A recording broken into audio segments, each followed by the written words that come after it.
नमस्कार दोस्तों, स्वागत है आप सभी का। 7 दिसंबर 2025 को आयोजित RPSC assistant professor Rajasthan GK यानी कि जो तृतीय प्रश्न पत्र जो सभी विषयों के लिए कॉमन होता है, उसमें राजस्थान की जो राज्य व्यवस्था है उसके जो सवाल आए हैं 1/5 यानी कि 20% 20 सवाल राजस्थान पॉलिटी से इस तृतीय पेपर में आते हैं।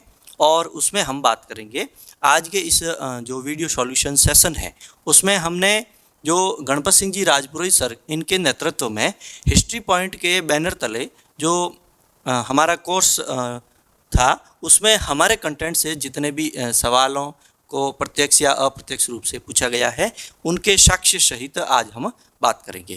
तो बात करें तो 2 सवाल ऐसे थे जो करंट के भी थे या हम उन्हें राजस्थान पॉलिटी के अंतर्गत भी रख सकते हैं, और प्रॉपर 19 सवाल ऐसे थे जो शुद्ध विशुद्ध रूप से राजस्थान पॉलिटी के सवाल थे, यानी कि लगभग 100 में से 21 सवाल जो है ये राजस्थान की राज व्यवस्था से संबंधित थे। पहला प्रश्न हम प्रारंभ करते हैं, लोकायुक्त से संबंधित है। प्रश्न है हमारा कि लोकायुक्त को हटाने के संबंध में निम्नलिखित कथनों पर विचार कीजिए। लोकायुक्त को हटाने से संबंध में पहला कथन है कि उसे केवल 2 आधार, कौन से, कदाचार या असमर्थता, इसके आधार पर ही, और हटाएगा भी कौन, राज्यपाल द्वारा ही अपने पद से हटाया जा सकता है। पहला तो कथन ये है। दूसरा कथन है कि हटाने से पूर्व ऐसे मामले में जांच ऐसे व्यक्ति द्वारा की जाएगी जो क्या रहा हो, सुप्रीम कोर्ट या किसी हाई कोर्ट का जज हो या रहा हो।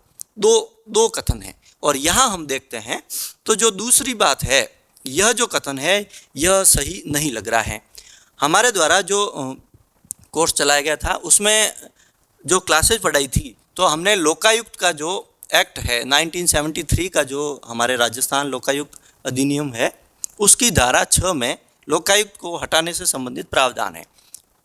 उस समय क्लास में मैंने बतलाया था कि लोकायुक्त जो है एक तो राज्यपाल को हस्ताक्षर के माध्यम से पद त्याग कर सकेगा, इसके अलावा 2 आधार, कदाचार या अक्षमता, इसके आधार पर राज्यपाल जो है पद से हटा सकता है, यानी कि हमारा पहला कथन सही हो गया।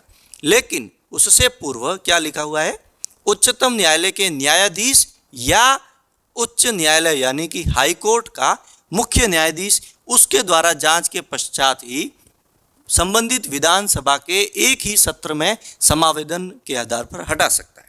दूसरा कथन इसलिए इस आधार पर सही नहीं है क्योंकि उच्चतम न्यायालय के जज की बात तो सही है, लेकिन किसी हाईकोर्ट का मुख्य न्यायाधीश होना आवश्यक है, यानी कि यहाँ अगर मुख्य लिखा हुआ होता तो यह हमारा दूसरा कथन सही होता।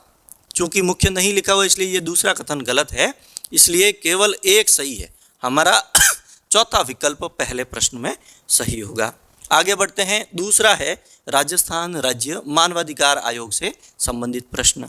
प्रश्न क्या कह रहा है कि राजस्थान राज्य मानवाधिकार आयोग निम्नलिखित में से किन विषयों पर स्वप्रज्ञान कार्रवाई कर सकता है, यानी कि अपने सुओ मोटो से एक्शन ले सकता है।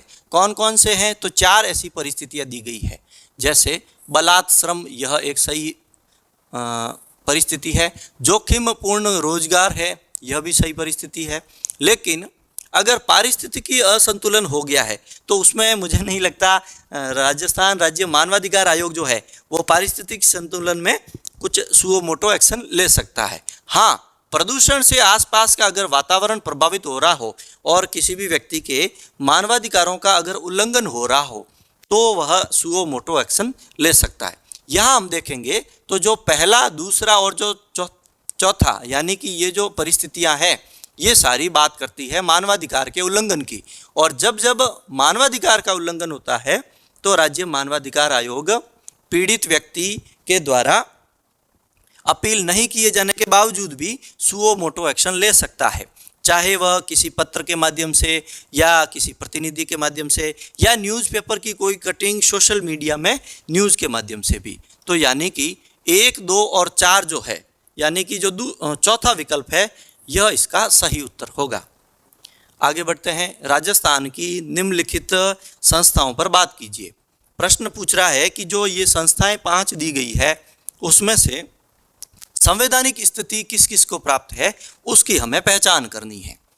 पहला है राजस्थान लोक सेवा आयोग।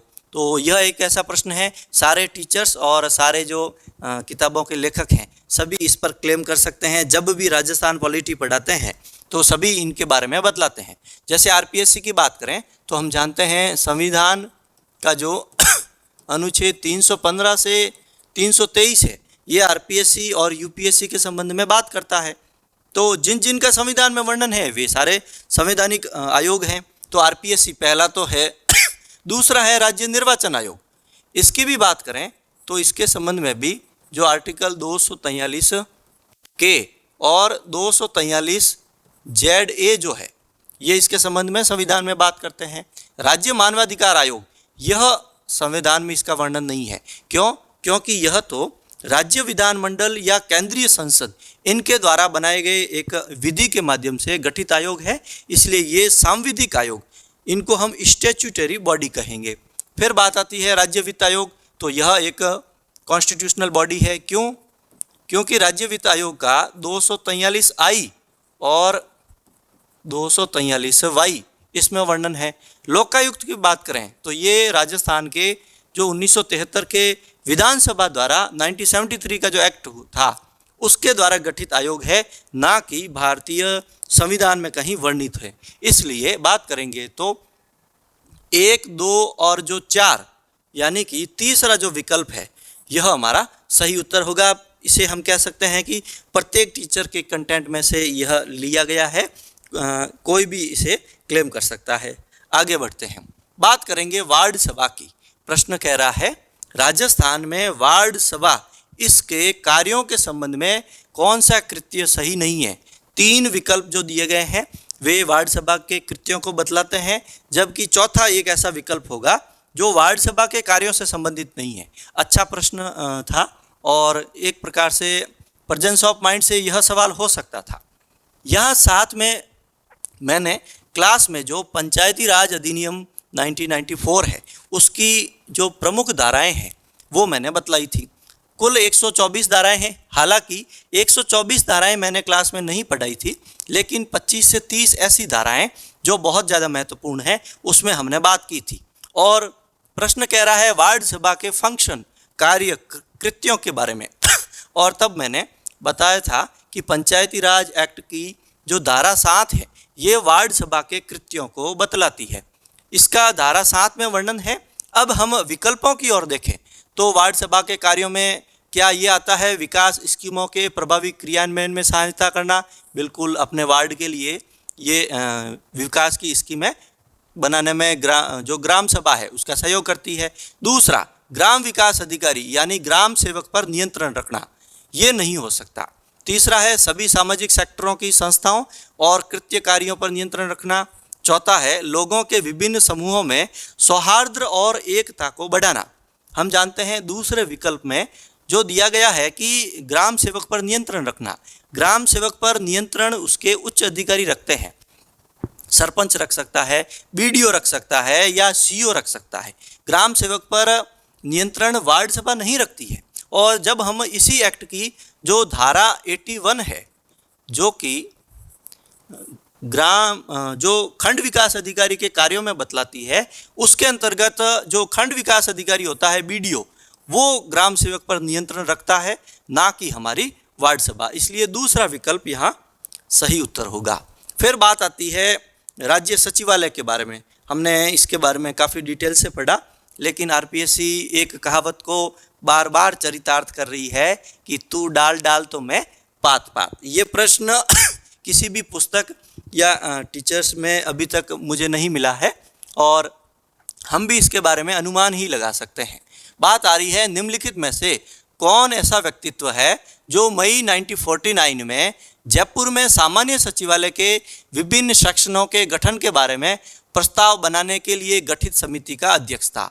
एस.के. घोष, डी.आर. प्रधान, तीसरा है पी.एन. कौल और चौथा है देवीशंकर तिवारी। चारों ही विकल्प एक जैसे लग रहे हैं। जब नहीं आता है तो चारों विकल्पों में कन्फ्यूजन रह सकता है, लेकिन मुझे जयपुर प्रजामंडल के एक नेता थे, अच्छे वकील थे, देवी शंकर तिवारी। बाद में ये आरपीएससी के मेंबर भी बने, आरपीएससी के अध्यक्ष भी बने, और सर्वाधिक कार्यकाल भी देवी शंकर तिवारी का रहा। और जहाँ तक मेरा आइडिया है, इस प्रश्न का सही जो उत्तर है यह देवी शंकर तिवारी होना चाहिए। 1949 में ही अपना राज्य सचिवालय स्थापित भी किया गया था। प्रथम जो चीफ सेक्रेटरी थे ये एसके घोष थे। अब आगे बढ़ते हैं। ये जो प्रश्न है यह भी राज्य सचिवालय से ही संबंधित है, और राज्य सचिवालय में भी बात करें तो जो अलग अलग जो विभाग है या कार्यालय है उनके कृत्यों से संबंधित है। प्रश्न कह रहा है कि अंतर्राज्यीय विवाद यानी इंटर स्टेट कॉन्फ्लिक्ट्स, इनसे संबंधित प्रकरणों को शासन सचिवालय में किस विभाग द्वारा देखा जाता है। कॉमन सेंस से यह सवाल हो सकता था अगर आप काम रह करके एग्जाम में देखें तो। देखिए, अंतर्राज्यीय जो विवाद होते हैं उनसे संबंधित चाहे पत्र व्यवहार करना हो, दूसरे राज्य से करना हो, चाहे केंद्र सरकार से करना हो, तो उसमें जो है यह हमारे इसमें विकल्प है गृह विभाग, मुख्यमंत्री कार्यालय, राजस्व विभाग और सामान्य प्रशासन विभाग। तो जो मुख्यमंत्री कार्यालय है यह होना चाहिए एक सर्वाधिक, जिसे कहते हैं प्रोबेबिलिटी, प्रायिकता के माने तो मुख्यमंत्री कार्यालय। और अगर मुख्यमंत्री कार्यालय इसका आरपीएससी विकल्प नहीं मानती है तो हम हालांकि यहाँ मैं स्टार लगा रहा हूँ, तो गृह विभाग इसका शायद उत्तर हो सकता है। मेरी दृष्टि में यह मुख्यमंत्री जो कार्यालय यानी कि जो सीएमओ होता है ये इसका सही उत्तर होना चाहिए। आगे बढ़ते हैं, बात करेंगे वही पीआरआई एक्ट 1994, जिसका पहले वार्ड सभा धारा 7 से प्रश्न आया, इस बार प्रश्न आया धारा 92 से। प्रश्न है राजस्थान पंचायती राज अधिनियम 1994, उसके प्रावधानों के तहत निम्नलिखित में से कौन आवश्यक होने पर पंचायत या पंचायत समिति के रिजोल्यूशन यानी संकल्प को तुरंत निलंबित सस्पेंड कर सकता है। जिला कलेक्टर, सीओ, एसडीएम या खंड विकास अधिकारी यानी कि बीडीओ। हम यहाँ जब मेरी क्लास की पीपीटी देखते हैं तो मैंने जैसा कि कहा था कि 124 में से 25 से 50 अच्छी जो धाराएं हैं उन सभी के बारे में बात की थी। तब मैंने बतलाया था, धारा 90 के बारे में भी बतलाया था, धारा 94 के संबंध में भी बतलाया था। 94 जो है ये पंचायती राज संस्थाओं को भंग करने की शक्ति के बारे में बतलाता है। इन दोनों के बीच की बात करें, आरपीएससी ने लगता है क्लास में से ही कंटेंट बनाया है, इसलिए उन्होंने धारा 90 और 94 को छोड़ करके धारा 92 से उठा लिया। और इस प्रश्न का जो सही उत्तर है ये है जिला कलेक्टर। जिला कलेक्टर जो होता है उसको यह शक्ति प्राप्त होती है कि वह पंचायत या समिति के संकल्प को सस्पेंड कर सकता है। ये इसकी धारा 92 में दिया गया है, और उसकी भी उपधारा जो 3 है उसमें संकल्प को निलंबित करने के संबंध में प्रावधान है। फिर बात आती है आरटीआई एक्ट 2005 के बारे में। क्या कहता है? सिंपल सवाल था कि आरटीआई एक्ट 2005 के अधीन व्यक्ति के जीवन या स्वतंत्रता से सरोकार रखने वाली सूचना उपलब्ध करवाने की टाइम लिमिट, समय सीमा क्या है? हमारे विकल्प हैं 48 घंटे, 24 घंटे, 36 घंटे या 12 घंटे। तो जब हम आरटीआई एक्ट 2005 देखते हैं और उस एक्ट की जो धारा 7 देखते हैं, ये समय सीमा के बारे में बात करती है। और उस समय मैंने क्लास में बतलाया था कि अगर किसी के जीवन से संबंधित है तो वह यह जो सूचना है यह 48 घंटों में उपलब्ध करवाई जाएगी। पहला जो विकल्प होगा यह इसका सही उत्तर होगा। आगे बढ़ते हैं। ये जो राइट टू हियरिंग एक्ट है, राजस्थान जन सुनवाई का अधिकार अधिनियम 2012, इसमें हमने काफ़ी अच्छा प्रो लेवल पर पढ़ा था। और बात करेंगे प्रोफेसर भर्ती के लिए, विशेष तौर पर मैंने लगभग 19 घंटों की एक महा मैराथन क्लास भी रिकॉर्ड की थी। आप सक्सेस पॉइंट संस्थान के यूट्यूब चैनल पर देख सकते हैं। नवंबर के अंतिम सप्ताह में 2 भागों में हमने यह क्लास अपलोड की थी, और उसको आप आगामी एग्जाम्स के लिए भी व्यू कर सकते हैं। तो राइट टू हियरिंग एक्ट की बात करें तो इसमें कौन सा युग्म सम्मिलित नहीं है? यह पहली सूची में है परिवाद की विषय वस्तु का स्तर, और दूसरी सूची जो है ये सेकेंड अपीलेंट अथॉरिटी यानी कि द्वितीय अपीलीय अधिकारी के बारे में बात करती है। क्या कहती है कि अगर आपकी सुनवाई नहीं हो रही है तो प्रथम अपीलीय अधिकारी को आप आगे अपील कर सकते हैं, उसके बाद में आप द्वितीय अपीलीय अधिकारी को कर सकते हैं। तो विभिन्न कार्यालयों का नाम दिया गया है और उनके विरुद्ध बात करेंगे तो द्वितीय अपीलीय अधिकारी कौन होता है उसके बारे में कहा गया है। इस प्रश्न के बारे में कहें तो थोड़ा सा हम लोग कॉमन सेंस लगाएं तो यह इसका सही उत्तर निकल सकता है। जैसे बात करें, पहला है आयुक्त नगर निगम, यानी कि नगर निगम का जो आयुक्त है उसके विरुद्ध हम बात करें तो पहला प्रथम अपीलीय अधिकारी संभागीय आयुक्त या कलेक्टर हो सकता है, और जो द्वितीय है ये प्रभारी सचिव हो सकता है। यह लगभग सही मैच कर रहा है। नगर पालिका के ईओ के विरुद्ध बात करें तो यह जो विकल्प है यह त्रुटिपूर्ण लग रहा है कि ऐसी कोई राज्य सरकार द्वारा गठित जिला लोक शिकायत एवं सतर्कता समिति है, उसकी भी उप समिति जो होगी यह इसकी द्वितीय अपीलेंट अथॉरिटी होगी। यह दूसरा विकल्प थोड़ा गड़बड़ लग रहा है। बाकी उपखंड अधिकारी के विरुद्ध सही है, प्रथम अपीलीय अधिकारी कलेक्टर हो सकता है और द्वितीय अपीलीय अधिकारी हमारा संभागीय आयुक्त हो सकता है। और नगर निगम नगर परिषद के आयुक्त के विरुद्ध की बात करें तो पहला अपीलीय अधिकारी संभागीय आयुक्त हो सकता है, पहला कलेक्टर हो सकता है और दूसरा संभागीय आयुक्त हो सकता है। तो इस प्रश्न का जो दूसरा विकल्प है यह लग रहा है सही उत्तर होना चाहिए। आगे बढ़ते हैं, जन सूचना पोर्टल के बारे में बात करते हैं। दो कथन दिए गए हैं। इस पोर्टल से सूचना प्राप्त करने के लिए SSO ID इसकी आवश्यकता है, और दूसरा है कि ई मित्र के माध्यम से सूचना लेने के लिए कोई भी शुल्क नहीं लिया जाता है। यहाँ हमारी क्लास की PPT देखें तो हमने देखिए सूचना प्राप्त करने के लिए SSO ID होना आवश्यक नहीं है, और यहाँ क्या कह रहा है, आवश्यक है, यानी कि पहला कथन गलत है। दूसरा, सूचना प्राप्त करने के लिए कोई शुल्क नहीं लिया जाता है, और ये भी यही कह रहा है कोई शुल्क नहीं लिया जाता है। दूसरा कथन सही है, पहला गलत है, यानी कि केवल दो सही है। यह सही इसका आंसर होगा। फिर आगे हम बढ़ते हैं कि सुशासन के आयामों के निम्नलिखित समूहों में से कौन सा राजस्थान संपर्क 2.0 का उद्देश्य नहीं है। बात की गई है मार्च 2025 में राजस्थान सरकार ने लॉन्च किया था संपर्क 2.0।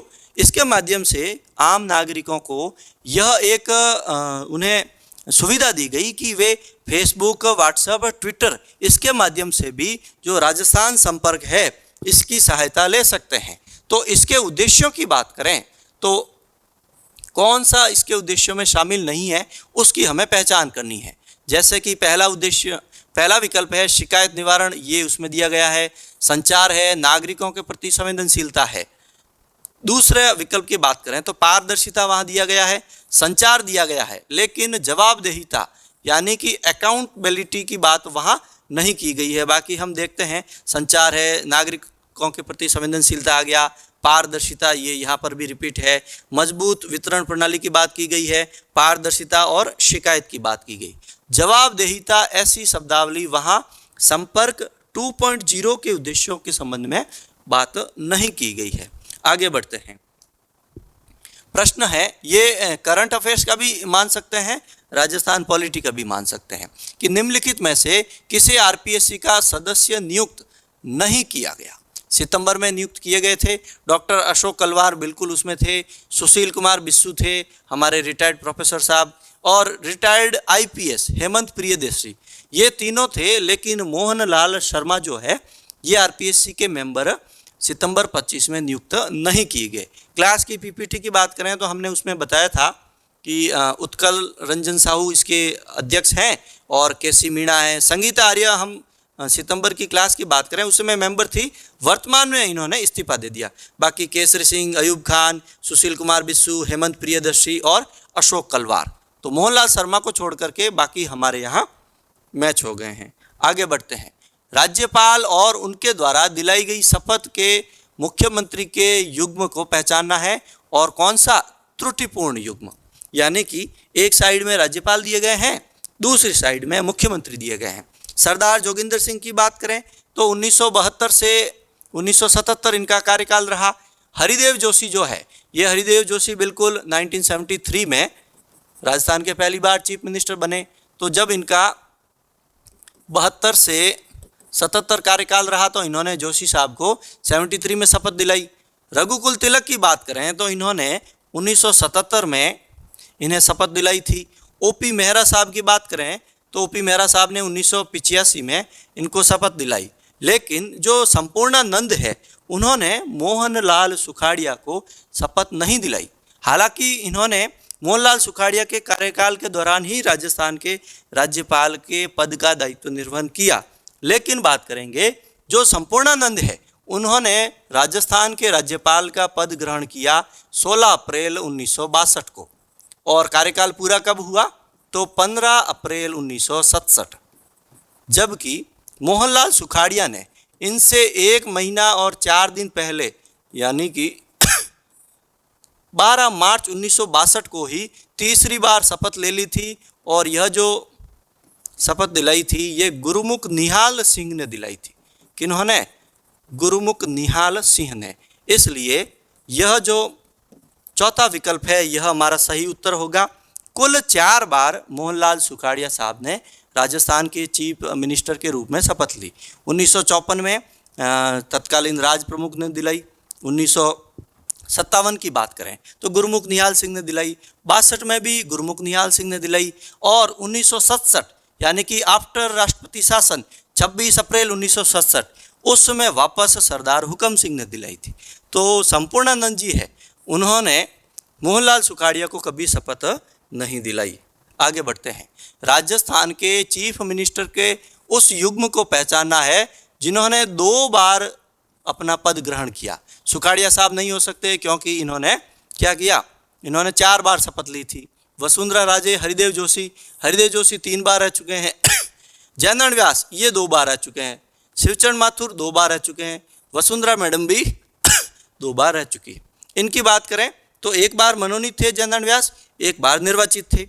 फिर बात आती है शिवचरण माथुर की, तो 81 से 85 और फिर 88 से 89 2 बार रह चुके हैं। वसुंधरा जी की बात करें तो 1 बार 2003 में और 2013 में, यानी कि 2 बार चीफ मिनिस्टर रहने वालों का ये सही युग्म होगा। अशोक गहलोत इसलिए यहाँ नहीं होगा। चौथे विकल्प में देखें तो अशोक गहलोत ने 3 बार रह चुके, इसलिए ये विकल्प गलत होगा। यहाँ पर हरिदेव जोशी 3 बार, यहाँ पर सुखाड़िया साहब 4 बार। आगे बढ़ते हैं। यदि राजस्थान विधानसभा का कोई सदस्य अपनी सदस्यता से त्यागपत्र देता है तो नियमानुसार राजस्थान विधानसभा अध्यक्ष कितनी समय सीमा में त्यागपत्र स्वीकार्य करने के लिए बाध्य है? विकल्प है 45 डेज, 60 डेज, समय सीमा निर्धारित नहीं है, और 30 दिवस। इससे संबंधित बात करेंगे तो संविधान में तो अनुच्छेद 190 है, 190 का जो चौथा पैरा है ये बात करता है सदस्यों द्वारा त्यागपत्र दिए जाने के संबंध में। और राजस्थान विधानसभा के जो कार्य प्रक्रिया नियम 1956 है, इनकी बात करें तो उसमें जो नियम संख्या 173 है, हमने क्लास में इसे काफ़ी अच्छे से डिस्कस किया था, लेकिन मैंने ये समय सीमा वाली बात नहीं बतलाई थी। बाकी मैंने ये बतलाया था कि जो विधानसभा का अध्यक्ष है ये त्यागपत्र स्वीकार करने से पहले अगर सदस्य को गलती का एहसास हो तो अपना त्यागपत्र वापस ले सकता है, और अगर विधानसभा अध्यक्ष को ये लगे कि उसने दबाव में या किसी के कहने पर या उसका त्यागपत्र फर्जी है, फेक है, तो भी वह उसके त्यागपत्र को अस्वीकार कर सकता है। ये तो बातें हमने की थी, लेकिन समय सीमा नहीं बतलाई थी। और समय सीमा की बात करें तो विधानसभा अध्यक्ष के लिए ऐसी कोई भी समय सीमा बाध्य नहीं है कि आप उस सदस्य के त्यागपत्र को इतने दिनों में स्वीकार करोगे। आगे बात, निम्नलिखित में से कौन राजस्थान राज्य विधानसभा में सर्वाधिक 4 बार विपक्ष के नेता रह चुके हैं? लक्ष्मण सिंह, भैरव सिंह शेखावत, वसुंधरा राजे, गुलाब चंद कटारिया। तो जो हमारे लक्ष्मण सिंह जी हैं डूंगरपुर महारावल, ये 4 बार रहे। इनकी बात करें 3, 4, 5, 6, यानी कि तीसरी, चौथी, पांचवी, छठी, इन चारों विधानसभाओं में विपक्ष के नेता रह चुके हैं। सर्वाधिक विपक्ष के नेता रहने वाले भी यही व्यक्तित्व है, और छठी विधानसभा में पहले तो विधानसभा अध्यक्ष बने और बाद में विधानसभा के नेता प्रतिपक्ष बने। तो यह सही उत्तर होगा। कब? तीसरी में रहे, चौथी में रहे, पांचवी में रहे, और छठी में जब भैरव सिंह शेखावत चीफ मिनिस्टर बने तो उस समय इनको विधानसभा में पहले अध्यक्ष बनाया गया। बाद में जब सरकार गिर गई यानी कि राष्ट्रपति शासन लग गया 1980 में, तो फिर बाद में ये विधानसभा में नेता प्रतिपक्ष रहे। आगे बढ़ते हैं, यह भी एक करंट का इश्यू है, लेकिन बात करेंगे तो ये हमारी राज्य मंत्रिपरिषद से संबंधित है।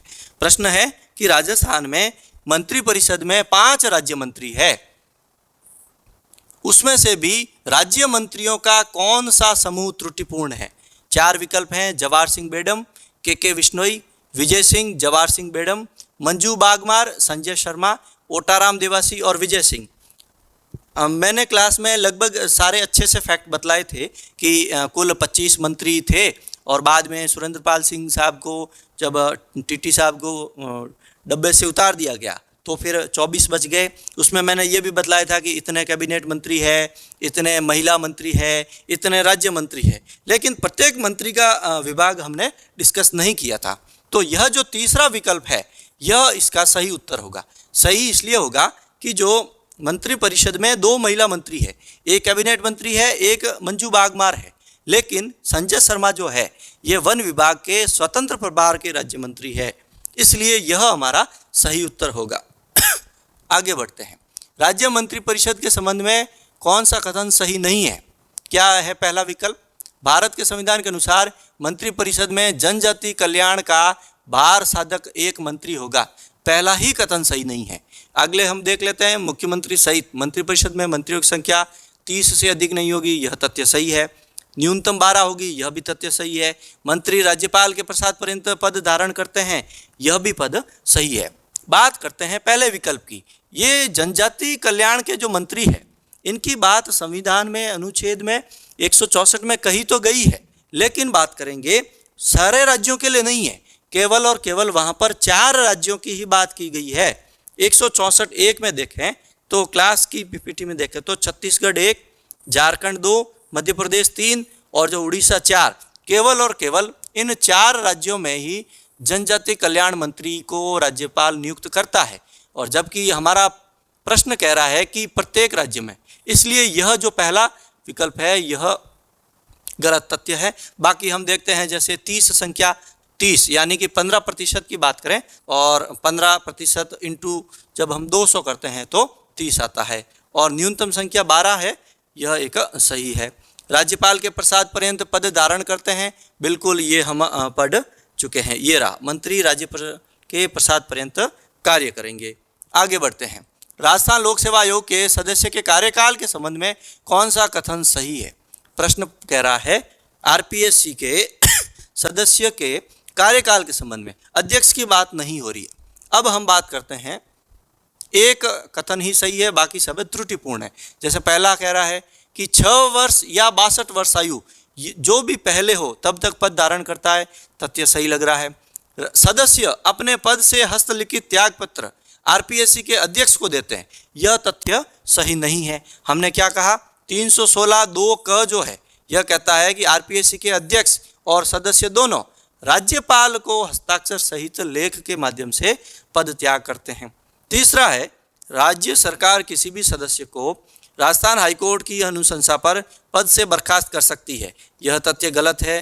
पद से बर्खास्त भारत का राष्ट्रपति करता है।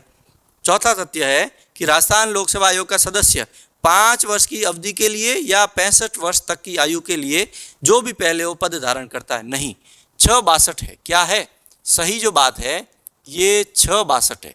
6 वर्ष की अवधि या 62 वर्ष तक की आयु की बात की गई। पहले जो था ये 660 था, बाद में 41वें संशोधन द्वारा 1976 में 60 से बढ़ा करके 62 वर्ष आयु की गई, ये हमने क्लास में पढ़ा भी था।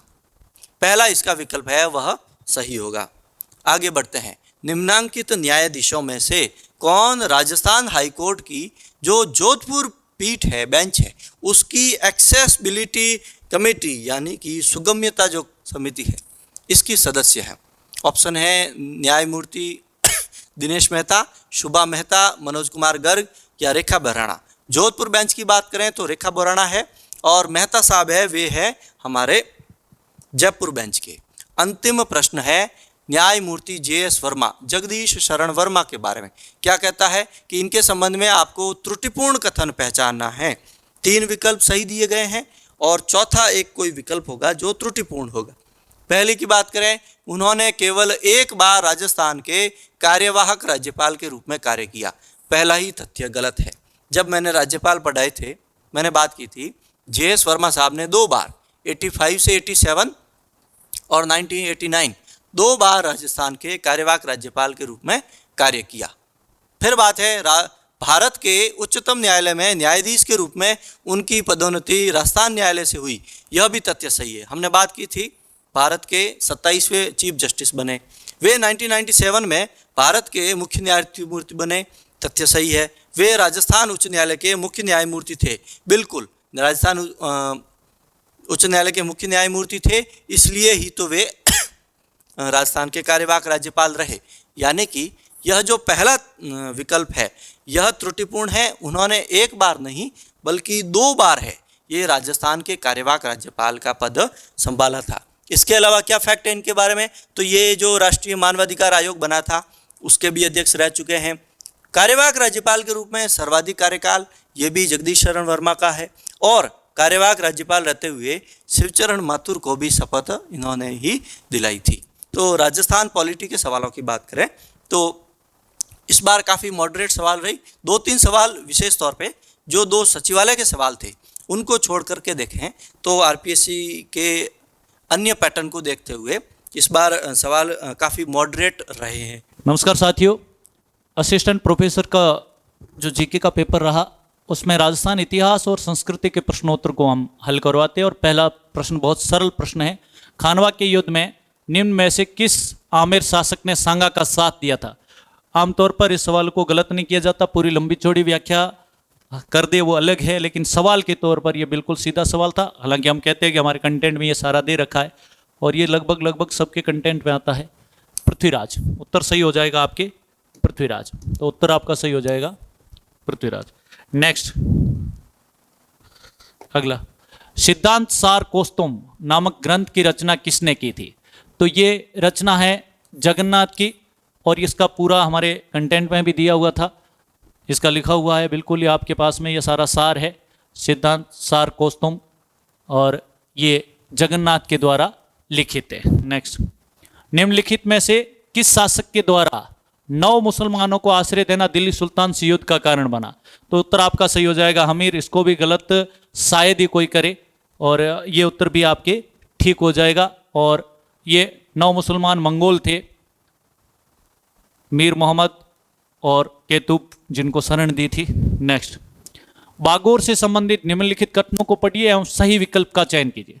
बागोर, असुलियन, ये अगर आप असुलियन शब्द अगर समझते हो तो ये यूरोप के अंदर एक नदी है, उसके अंदर इस प्रकार के उपकरण मिले हैं और वो निम्न पुरा पाषाण काल से संबंधित है। और बागोर जो है वो मध्य पाषाणकालीन सभ्यता स्थल है। तो ये बिल्कुल हमारे कंटेंट से है और इसको अच्छे तरीके से सर ने पढ़ाया भी है, समझाया भी है, तो इसको गलत शायद ही करेंगे कोई। असुलियन प्रकार के उपकरण ये इसकी विशेषता से संबंधित नहीं है। बागोर से प्राप्त पाषाण उपकरण मुख्यतः क्वार्ट्ज एवं चर्ट राम सेकास से बनाए गए। तो उत्तर आपका केवल बी सही हो जाएगा, बी उत्तर। नेक्स्ट, निम्न में से किस राज्य के शासक ने मुगल शहजादा कामरान को परास्त किया था? तो आपको पता है बीकानेर, और ये विठू सूजा ने इसका ये टेस्ट सीरीज का सवाल भी राव जैसी के छंद के अनुसार बीकानेर के शासक राव जैसी ने निम्न में से किसे परास्त किया था? तो यहाँ उत्तर आपका इसमें कामरान है। और राव जैसी के छंद के अनुसार राव जैसी ने बाबर के पुत्र कामरान को पराजित किया था। उनका ये जो विठू सूजाकृत राव जैसी छंद, उसमें ये व्याख्या भी दे रखी है और ये आमतौर पर इसको गलत नहीं करोगे आप, मुझे पता है। नेक्स्ट, निम्न में से कौन सा युग्म सुमेलित नहीं है? रणथंभौर दुर्ग, पीर सदरुद्दीन की दरगाह, गागरोन दुर्ग, संत मीठे साहब की दरगाह और जालोर दुर्ग संत मीरा साहब की दरगाह। तो ये जालोर दुर्ग से संबंधित मीरान साहब की नहीं है, ये तारागढ़ से संबंधित है। ये उत्तर सही हो जाएगा, बाकी दोनों ठीक है। नेक्स्ट, निम्न में से किस लोक देवता द्वारा राव जोधा को सहायता का वचन दिया गया एवं आशीर्वाद स्वरूप उन्हें एक कटार भेंट की गई? तो ये हरबू जी थे और उन्होंने सुगन स्वरूप बताया था जब वो कोहुनी गांव पहुंचे थे राव जोधा, तो वहां पर उनको आशीर्वचन दिया और कहा था कि तू तेरे राज्य में तेरे मूंग खा ले, जब तक तेरे पेट में मूंग रहेंगे तब तक उतना राज्य प्राप्त हो जाएगा। और सुगनों के अनुसार वही बात हुई थी। राव जोधा को मंडोर विजय का आशीर्वाद देते हैं और मंडोर विजय के बाद हड़बू जी को बैंगटी गांव प्रदान किया था राव जोधा ने। तो ये बैंगटी में हड़बू जी का मंदिर है और हड़बू जी उत्तर सही हो जाएगा। नेक्स्ट, निम्न कथनों पर विचार कीजिए एवं सही विकल्प चुनिए। पहला, 1580 ईस्वी के उत्तरार्ध में अकबर ने राणा प्रताप के विरुद्ध अब्दुल रहीम खान खाना के नेतृत्व में सेना भेजी थी। ये चर्चा हम कर चुके। शेर पर शिविर, जहां से अब्दुल रहीम खान खाना की बेगमों को उठाया गया था अमर सिंह के द्वारा, तो ये वही है। उस अभियान पर भेजा गया था। तो अब्दुल रहीम खान खाना को चौथा अभियान जो करने के लिए आए थे।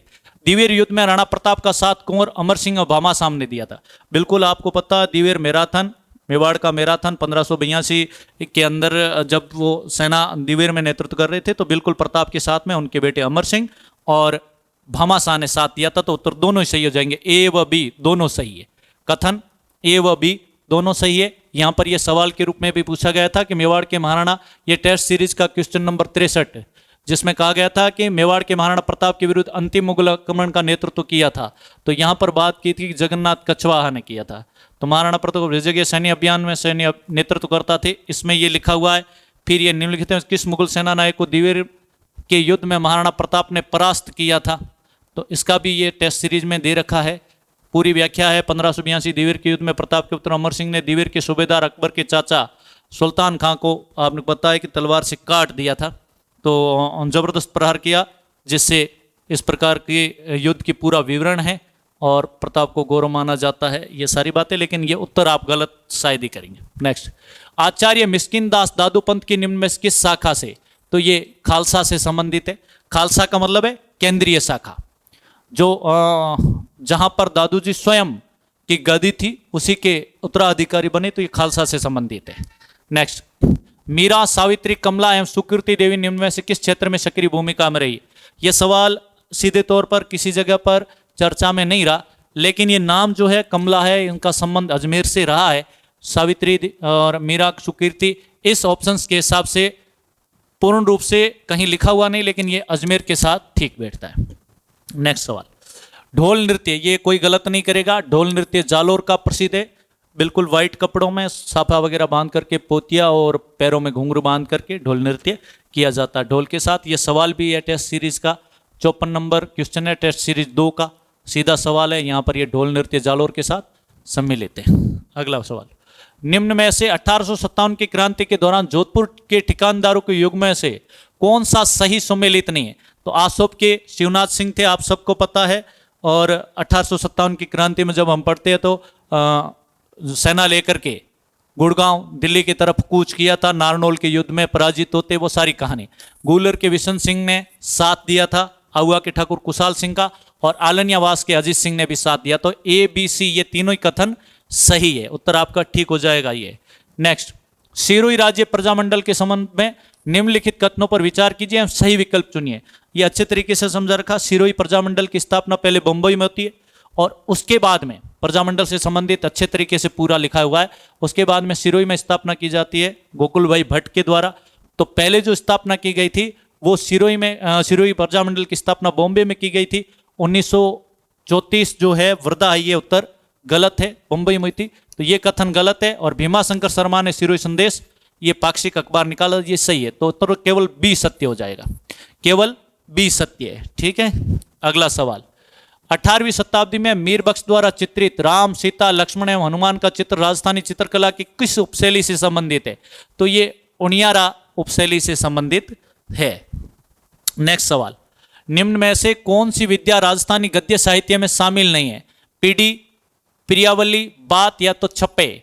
छप्पे जो है ये शामिल नहीं है। नेक्स्ट, कुरुमवंश, यश प्रकाश अथवा लावा रासा नामक ग्रंथ के रचयिता कौन है? कविया गोपाल दान इसके रचयिता है। अगला प्रश्न, निम्नलिखित में से कौन सी रचना प्रसिद्ध लेखक एवं कवि कन्हैयालाल सेठिया द्वारा रचित नहीं है? तो अग्निबाण, निर्ग्रंथ, वनफूल ये कन्हैयालाल सेठिया की और अलेखु हिटलर, विजयदान देथा की रचना है। अगला सवाल, राजस्थान में मल्यगिरी का संबंध निम्न में से किस हस्तकला से है?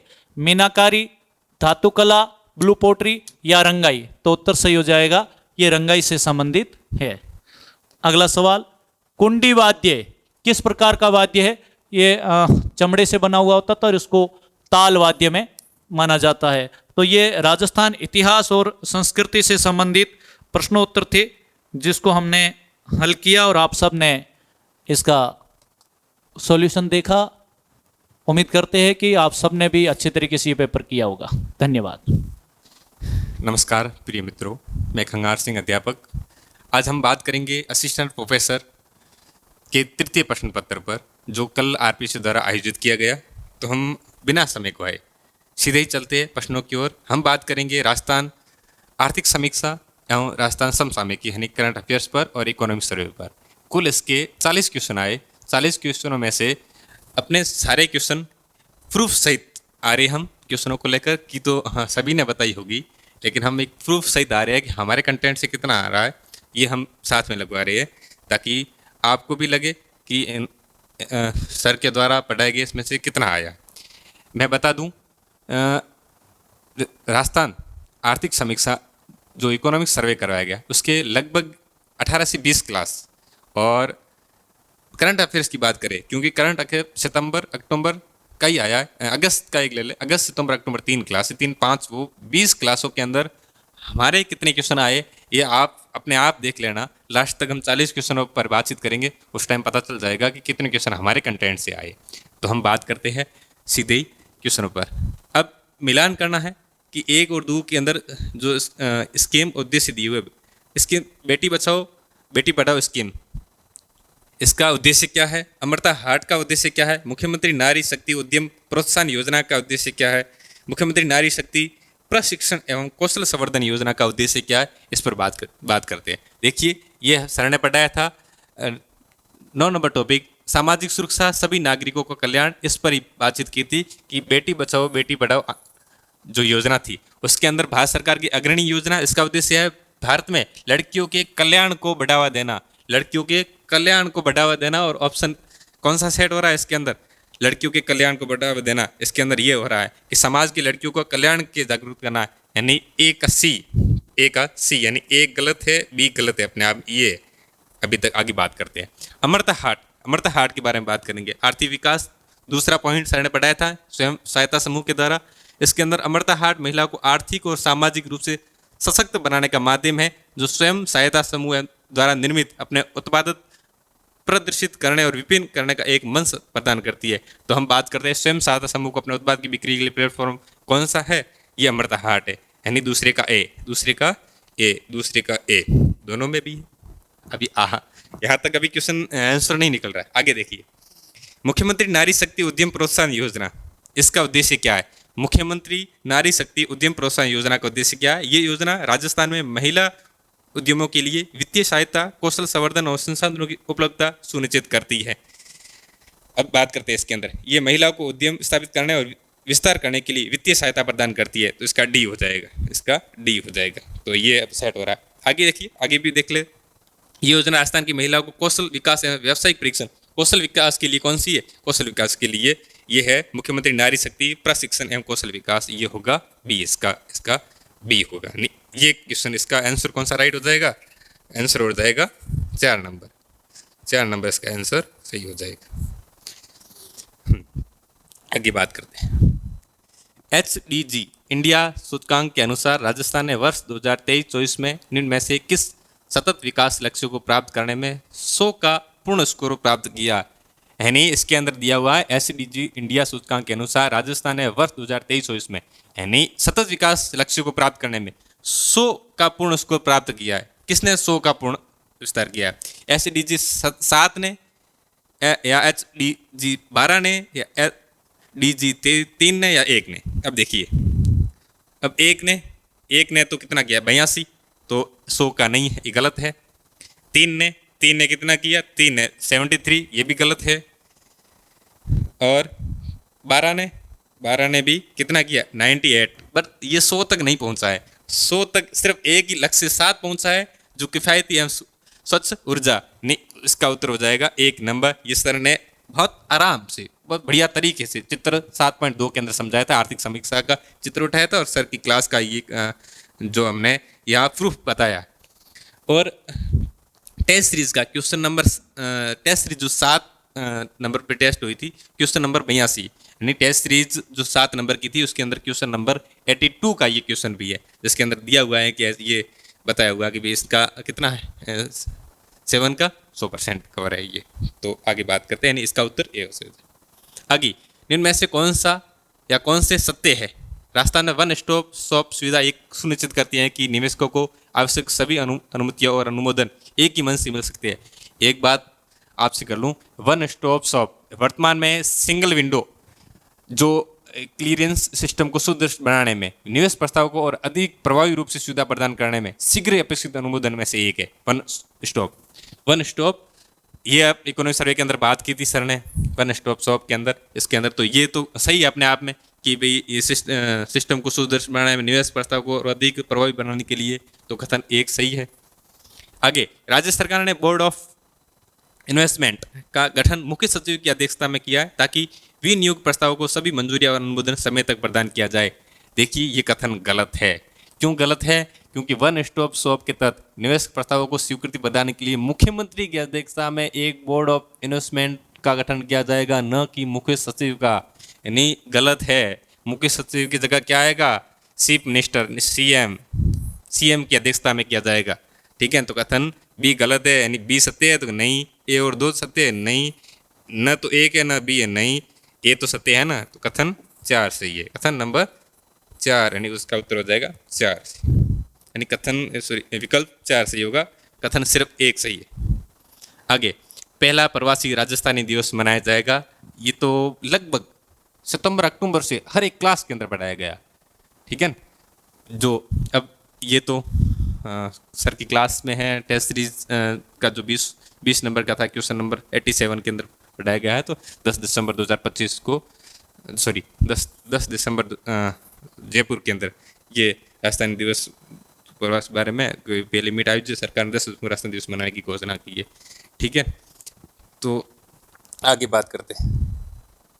इसका एक और जो हमने सक्सेस पॉइंट के अंदर सुजस के नाम से एक सीरीज चलाई है, उसके अंदर हमने भी लगभग 2 या 3 बार लगभग बताया सुजस के अंदर। हस्तलिखित नोट्स है सक्सेस पॉइंट में सुजस की डेली। अब आगे में वो डेली क्लास ऑनलाइन भी आएगी। अब तो सिर्फ आपके पास PDF के रूप में आ रहा है सुजस का, नहीं सुजस बुलेटिन, जो दिन के अंदर क्या क्या घटनाएं हुई, सुजस और DIPR के अंदर जो सारी घटनाएं, और साथ में PIB का, इन सभी का इंक्लूड करके एक शाम को PDF भेजते हैं जिसके अंदर पूरा कंटेंट होता है। हम पूरी कोशिश करते हैं कि उससे कोई बाहर नहीं जाए, क्योंकि आज के एग्ज़ाम व्यू से देखा जाए RPC, PIB, सुजस इनसे बाहर नहीं जा रहा है। सुजस बुलेटिन से आगे आंकड़ा बताऊंगा, सुजस बुलेटिन से आए और PIB से ही आंकड़े उठाते हैं। जब फर्स्ट ग्रेड का एग्ज़ाम होगा तो आप देखिए PIB से ही क्वेश्चन आए और आएंगे। ठीक है, अभी तो इसके अंदर क्या है कि PIB राजस्थान से कम यूज होती है। इंडिया का जब करंट पढ़ेंगे इसके अंदर PIB हम बहुत अच्छे तरीके से पढ़ेंगे और अच्छे तरीके से कंटेंट लेकर आएंगे आपके पास, क्योंकि हम अभी सुजस बुलेटिन पे काम कर रहे हैं और साथ में PIB राजस्थान की ही बता रहे, न कि इंडिया की बता रहे। जो सुबह सुबह सक्सेस पॉइंट टेलीग्राम चैनल पर हम शाम को भेजते हैं कंटेंट, आप जरूर उसको पढ़िएगा। हस्तलिखित है, पूरी मेहनत करते हैं, सुजस का पूरा सार एक जगह देने की कोशिश करते हैं। उसके साथ PIB जरूर ऐड करते हैं, लेकिन PIB की लगभग 1 या 2 न्यूज़ होती है, बाकी सारी की सारी सुजस बुलेटिन की होती है। तो आगे, राजस्थान में राज्य निवेश पोर्टल को एकल खिड़की योजना के अंतर्गत शुरू किया गया ताकि विनियोग प्रस्तावों के लिए अनुमोदन प्रक्रिया को सरल बनाया जा सके, यानी राज निवेश पोर्टल पर बात करते हैं। राज निवेश पोर्टल को जो कि सिंगल विंडो योजना के अंतर्गत लॉन्च किया गया। इसके अंदर राजस्थान में 10 से अधिक निवेश को पृथक अनुमोदन किया गया, जो सरल बनाता है। कितने? 10 करोड़ से अधिक, यानी ऑप्शन नंबर 3 इसका सही हो जाए। आगे, विधवा पुनर्विवाह उपहार योजना। विधवा पुनर्विवाह उपहार योजना के अंदर पेंशन जो योजना की है, तो इसके अंदर पात्र विधवा महिला अपने विवाह के अवसर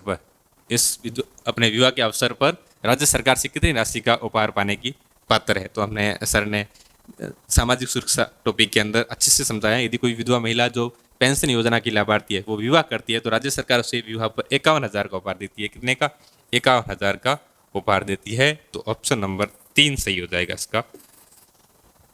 आगे, राजस्थान वस्त्र एवं परिधान नीति 2025 के उद्देश्य विषय में निम्न कौन सा कथन सही नहीं है। तो ये दिया हुआ है, इसके अंदर सारी ऑप्शन के अंदर बात की हुई है सर, डिटेल के अंदर बुकलेट के अंदर बताया गया है। Option number 1। आगे, निम्न में से किस तारीख को राजस्थान सरकार द्वारा प्रतिवर्ष राजस्थान सूक्ष्म लघु एवं मध्यम उद्यम दिवस मनाया जाता है? ये हमारे कंटेंट से बाहर है, इसलिए प्रूफ हमने नहीं लगाया क्योंकि कंटेंट से क्वेश्चन आया ही नहीं था। ये अपने आप में एक सरल क्वेश्चन है लेकिन कंटेंट से नहीं आया। निम्न में से कौन सा कथन राजस्थान में ऊर्जा के बारे में सही है? नीचे दिए गए कथनों के गुट का उपयोग करते हुए सही कहो। दिसंबर 2024 तक राजस्थान में ऊर्जा की अधिस्थापित क्षमता 24,325.19 मेगावाट है थी। नवीनीकरण ऊर्जा मंत्रालय के अनुसार, देखिए पहला 1 नंबर, दिसंबर 2024 तक राजस्थान में ऊर्जा की अधिस्थापित क्षमता 24,325.19 मेगावाट थी। क्या सही है? नहीं। दिसंबर 2024 तक बढ़कर 26,325 देखिए इसके अंदर सिर्फ इन्होंने क्या किया है, 24 लिखा है, बल्कि वहाँ कितना है 26,325.19 मेगावाट है। बस सिर्फ आंकड़ा 4 दे दिया और आंकड़ा 6 है, 26,000 है, न कि 24,000 है, मतलब ये गलत है। नवीन एवं नवीनीकरण ऊर्जा मंत्रालय के अनुसार राजस्थान में सौर ऊर्जा की निर्माण की क्षमता 284 मेगावाट है। अब देखिए बड़े देखा जाए कन्फ्यूजन वाला, क्योंकि ऑप्शन बी और सी को एक बार देखेंगे हम। नवीन एवं नवीनीकरण ऊर्जा मंत्रालय के अनुसार राजस्थान में पवन ऊर्जा, देखिए यहाँ सौर ऊर्जा की बात हुई है और यहाँ पवन ऊर्जा की बात कर रहे हैं, तो यहाँ निर्माण की क्षमता कितनी 182 मेगावाट दी हुई है। अब देखिए, अब सर ने बहुत अच्छी तरीके से समझाया भी है। देखिए इसके अंदर सर ने यहाँ लिखा है कि पवन ऊर्जा की 150 मीटर की ऊंचाई पर अनुमानित क्षमता 284 किसकी है? पवन की है। 284 किसकी है? पवन ऊर्जा की है, 284 गीगावाट, ठीक है। और आगे बात करते हैं किसकी? सौर ऊर्जा की। सौर ऊर्जा की कितनी है? सौर ऊर्जा की 142 है। सौर ऊर्जा की कितनी है? सौर ऊर्जा की 142 है। पवन ऊर्जा की ये है, ठीक है। सौर ऊर्जा की कितनी? 142। कैसे? यहाँ दिया हुआ है। सौर ऊर्जा की कितनी है? सौर ऊर्जा के बारे में हाँ ये दिया हुआ, सौर ऊर्जा उत्पादन यहाँ नवीन और नवीनीकरण ऊर्जा मंत्रालय के अनुसार 142 गीगावाट है। 142 गीगावाट है, यानी सौर ऊर्जा की 142, यानी कथन ये भी गलत है, कथन ये भी गलत है। आगे बताइए, पवन और सौर ऊर्जा से राजस्थान की दिसंबर 24 तक की कुल अधिस्थापित ऊर्जा क्षमता 35.59 प्राप्त हुआ। नहीं, गलत है, क्योंकि 37.59% हुआ, 35 नहीं है। ये भी कथन गलत है। इसका मतलब सभी गलत है, ए बी सी और डी सभी गलत है, यानी ऑप्शन नंबर 3 इसका उत्तर हो जाएगा। अब देखिए, अब ये है लेवल असिस्टेंट प्रोफेसर का, आरपीसी का लेवल भी अपने आप में देखिए, क्योंकि अब मात्र एक आंकड़ा इन्होंने ऊपर नीचे किया। यहाँ 4 की जगह 6 किए, और यहाँ जो गीगावाट दी हुई है जो सौर ऊर्जा पवन ऊर्जा की दे दी, और पवन ऊर्जा के अंदर सौर ऊर्जा की दे दी, और यहाँ मात्र सिर्फ 3-5 है, जिसको 3-7 होना चाहिए, 3-5 कर दिए। बस इतना ही फर्क है, क्योंकि थोड़ा बहुत हम आंकड़े ऊपर नीचे हो जाए तो क्वेश्चन सीधा गलत है। वर्ष 2023-24 में राजस्थान की शीर्ष निर्यात मद निम्न में से कौन सी थी? शीर्ष के अंदर निर्यात मद, ठीक है। तो हम बात करते हैं राजस्थान से निर्यात कितनी है। राजस्थान से ये तो सर ने अच्छी तरीके से, अभियांत्रिक जो सबसे टॉप पे है, अभियांत्रिक ऑप्शन नंबर 2। टेस्ट सीरीज के अंदर भी आया, टेस्ट 14 क्वेश्चन नंबर 56 के अंदर ये क्वेश्चन दिया हुआ था। आगे, राजस्थान से निर्यात के बारे में से कौन सा कथन सही है? नीचे दिए गए कुट का उपयोग करते हुए सही का उत्तर दीजिए। राजस्थान से कुल निर्यात 2023-24 में। अब यहाँ भी बात करते हैं, अब यहाँ बात करते हैं कि राजस्थान निर्यात के अंदर 2023-24 में राजस्थान में कुल निर्यात कितना हुआ? कुल निर्यात क्या 73,704.4 करोड़ था। अब क्या गलत है या सही है? देखते हैं। अब नहीं, ये कितना है? ये है 2023 का आंकड़ा पूछा, 2023-24 में सर ने आराम से आर्थिक समीक्षा के अंदर बहुत तरीके से समझाया। 2023 के अंदर 83,704.24 है, 83 है, न कि 73 है। ये भी आंकड़ा देखिए, सिर्फ क्या किया है, 7 की जगह 8 होना चाहिए और 7 डाल दिया। बस एक ही आंकड़ा ऊपर नीचे, इसके ऑप्शन होगा गलत। 73,000 न होकर कितना 83,000। देखा जाए तो हजारों के अंदर डिफरेंट है, लेकिन आंकड़ा सिर्फ एक ही है ऊपर नीचे। 7 की जगह इन्होंने 8 की जगह इन्होंने 7 कर दिया। आगे, राजस्थान से निर्यात में इंजीनियरिंग वस्तुओं, रत्न आभूषण, धातु, इलेक्ट्रॉनिक्स और हस्तशिल्प का हिस्सा 70 सॉरी 65% से अधिक है। अब किस किस का है? इंजीनियरिंग वस्तु, रत्न आभूषण, धातु वस्त्र एवं हस्तशिल्प।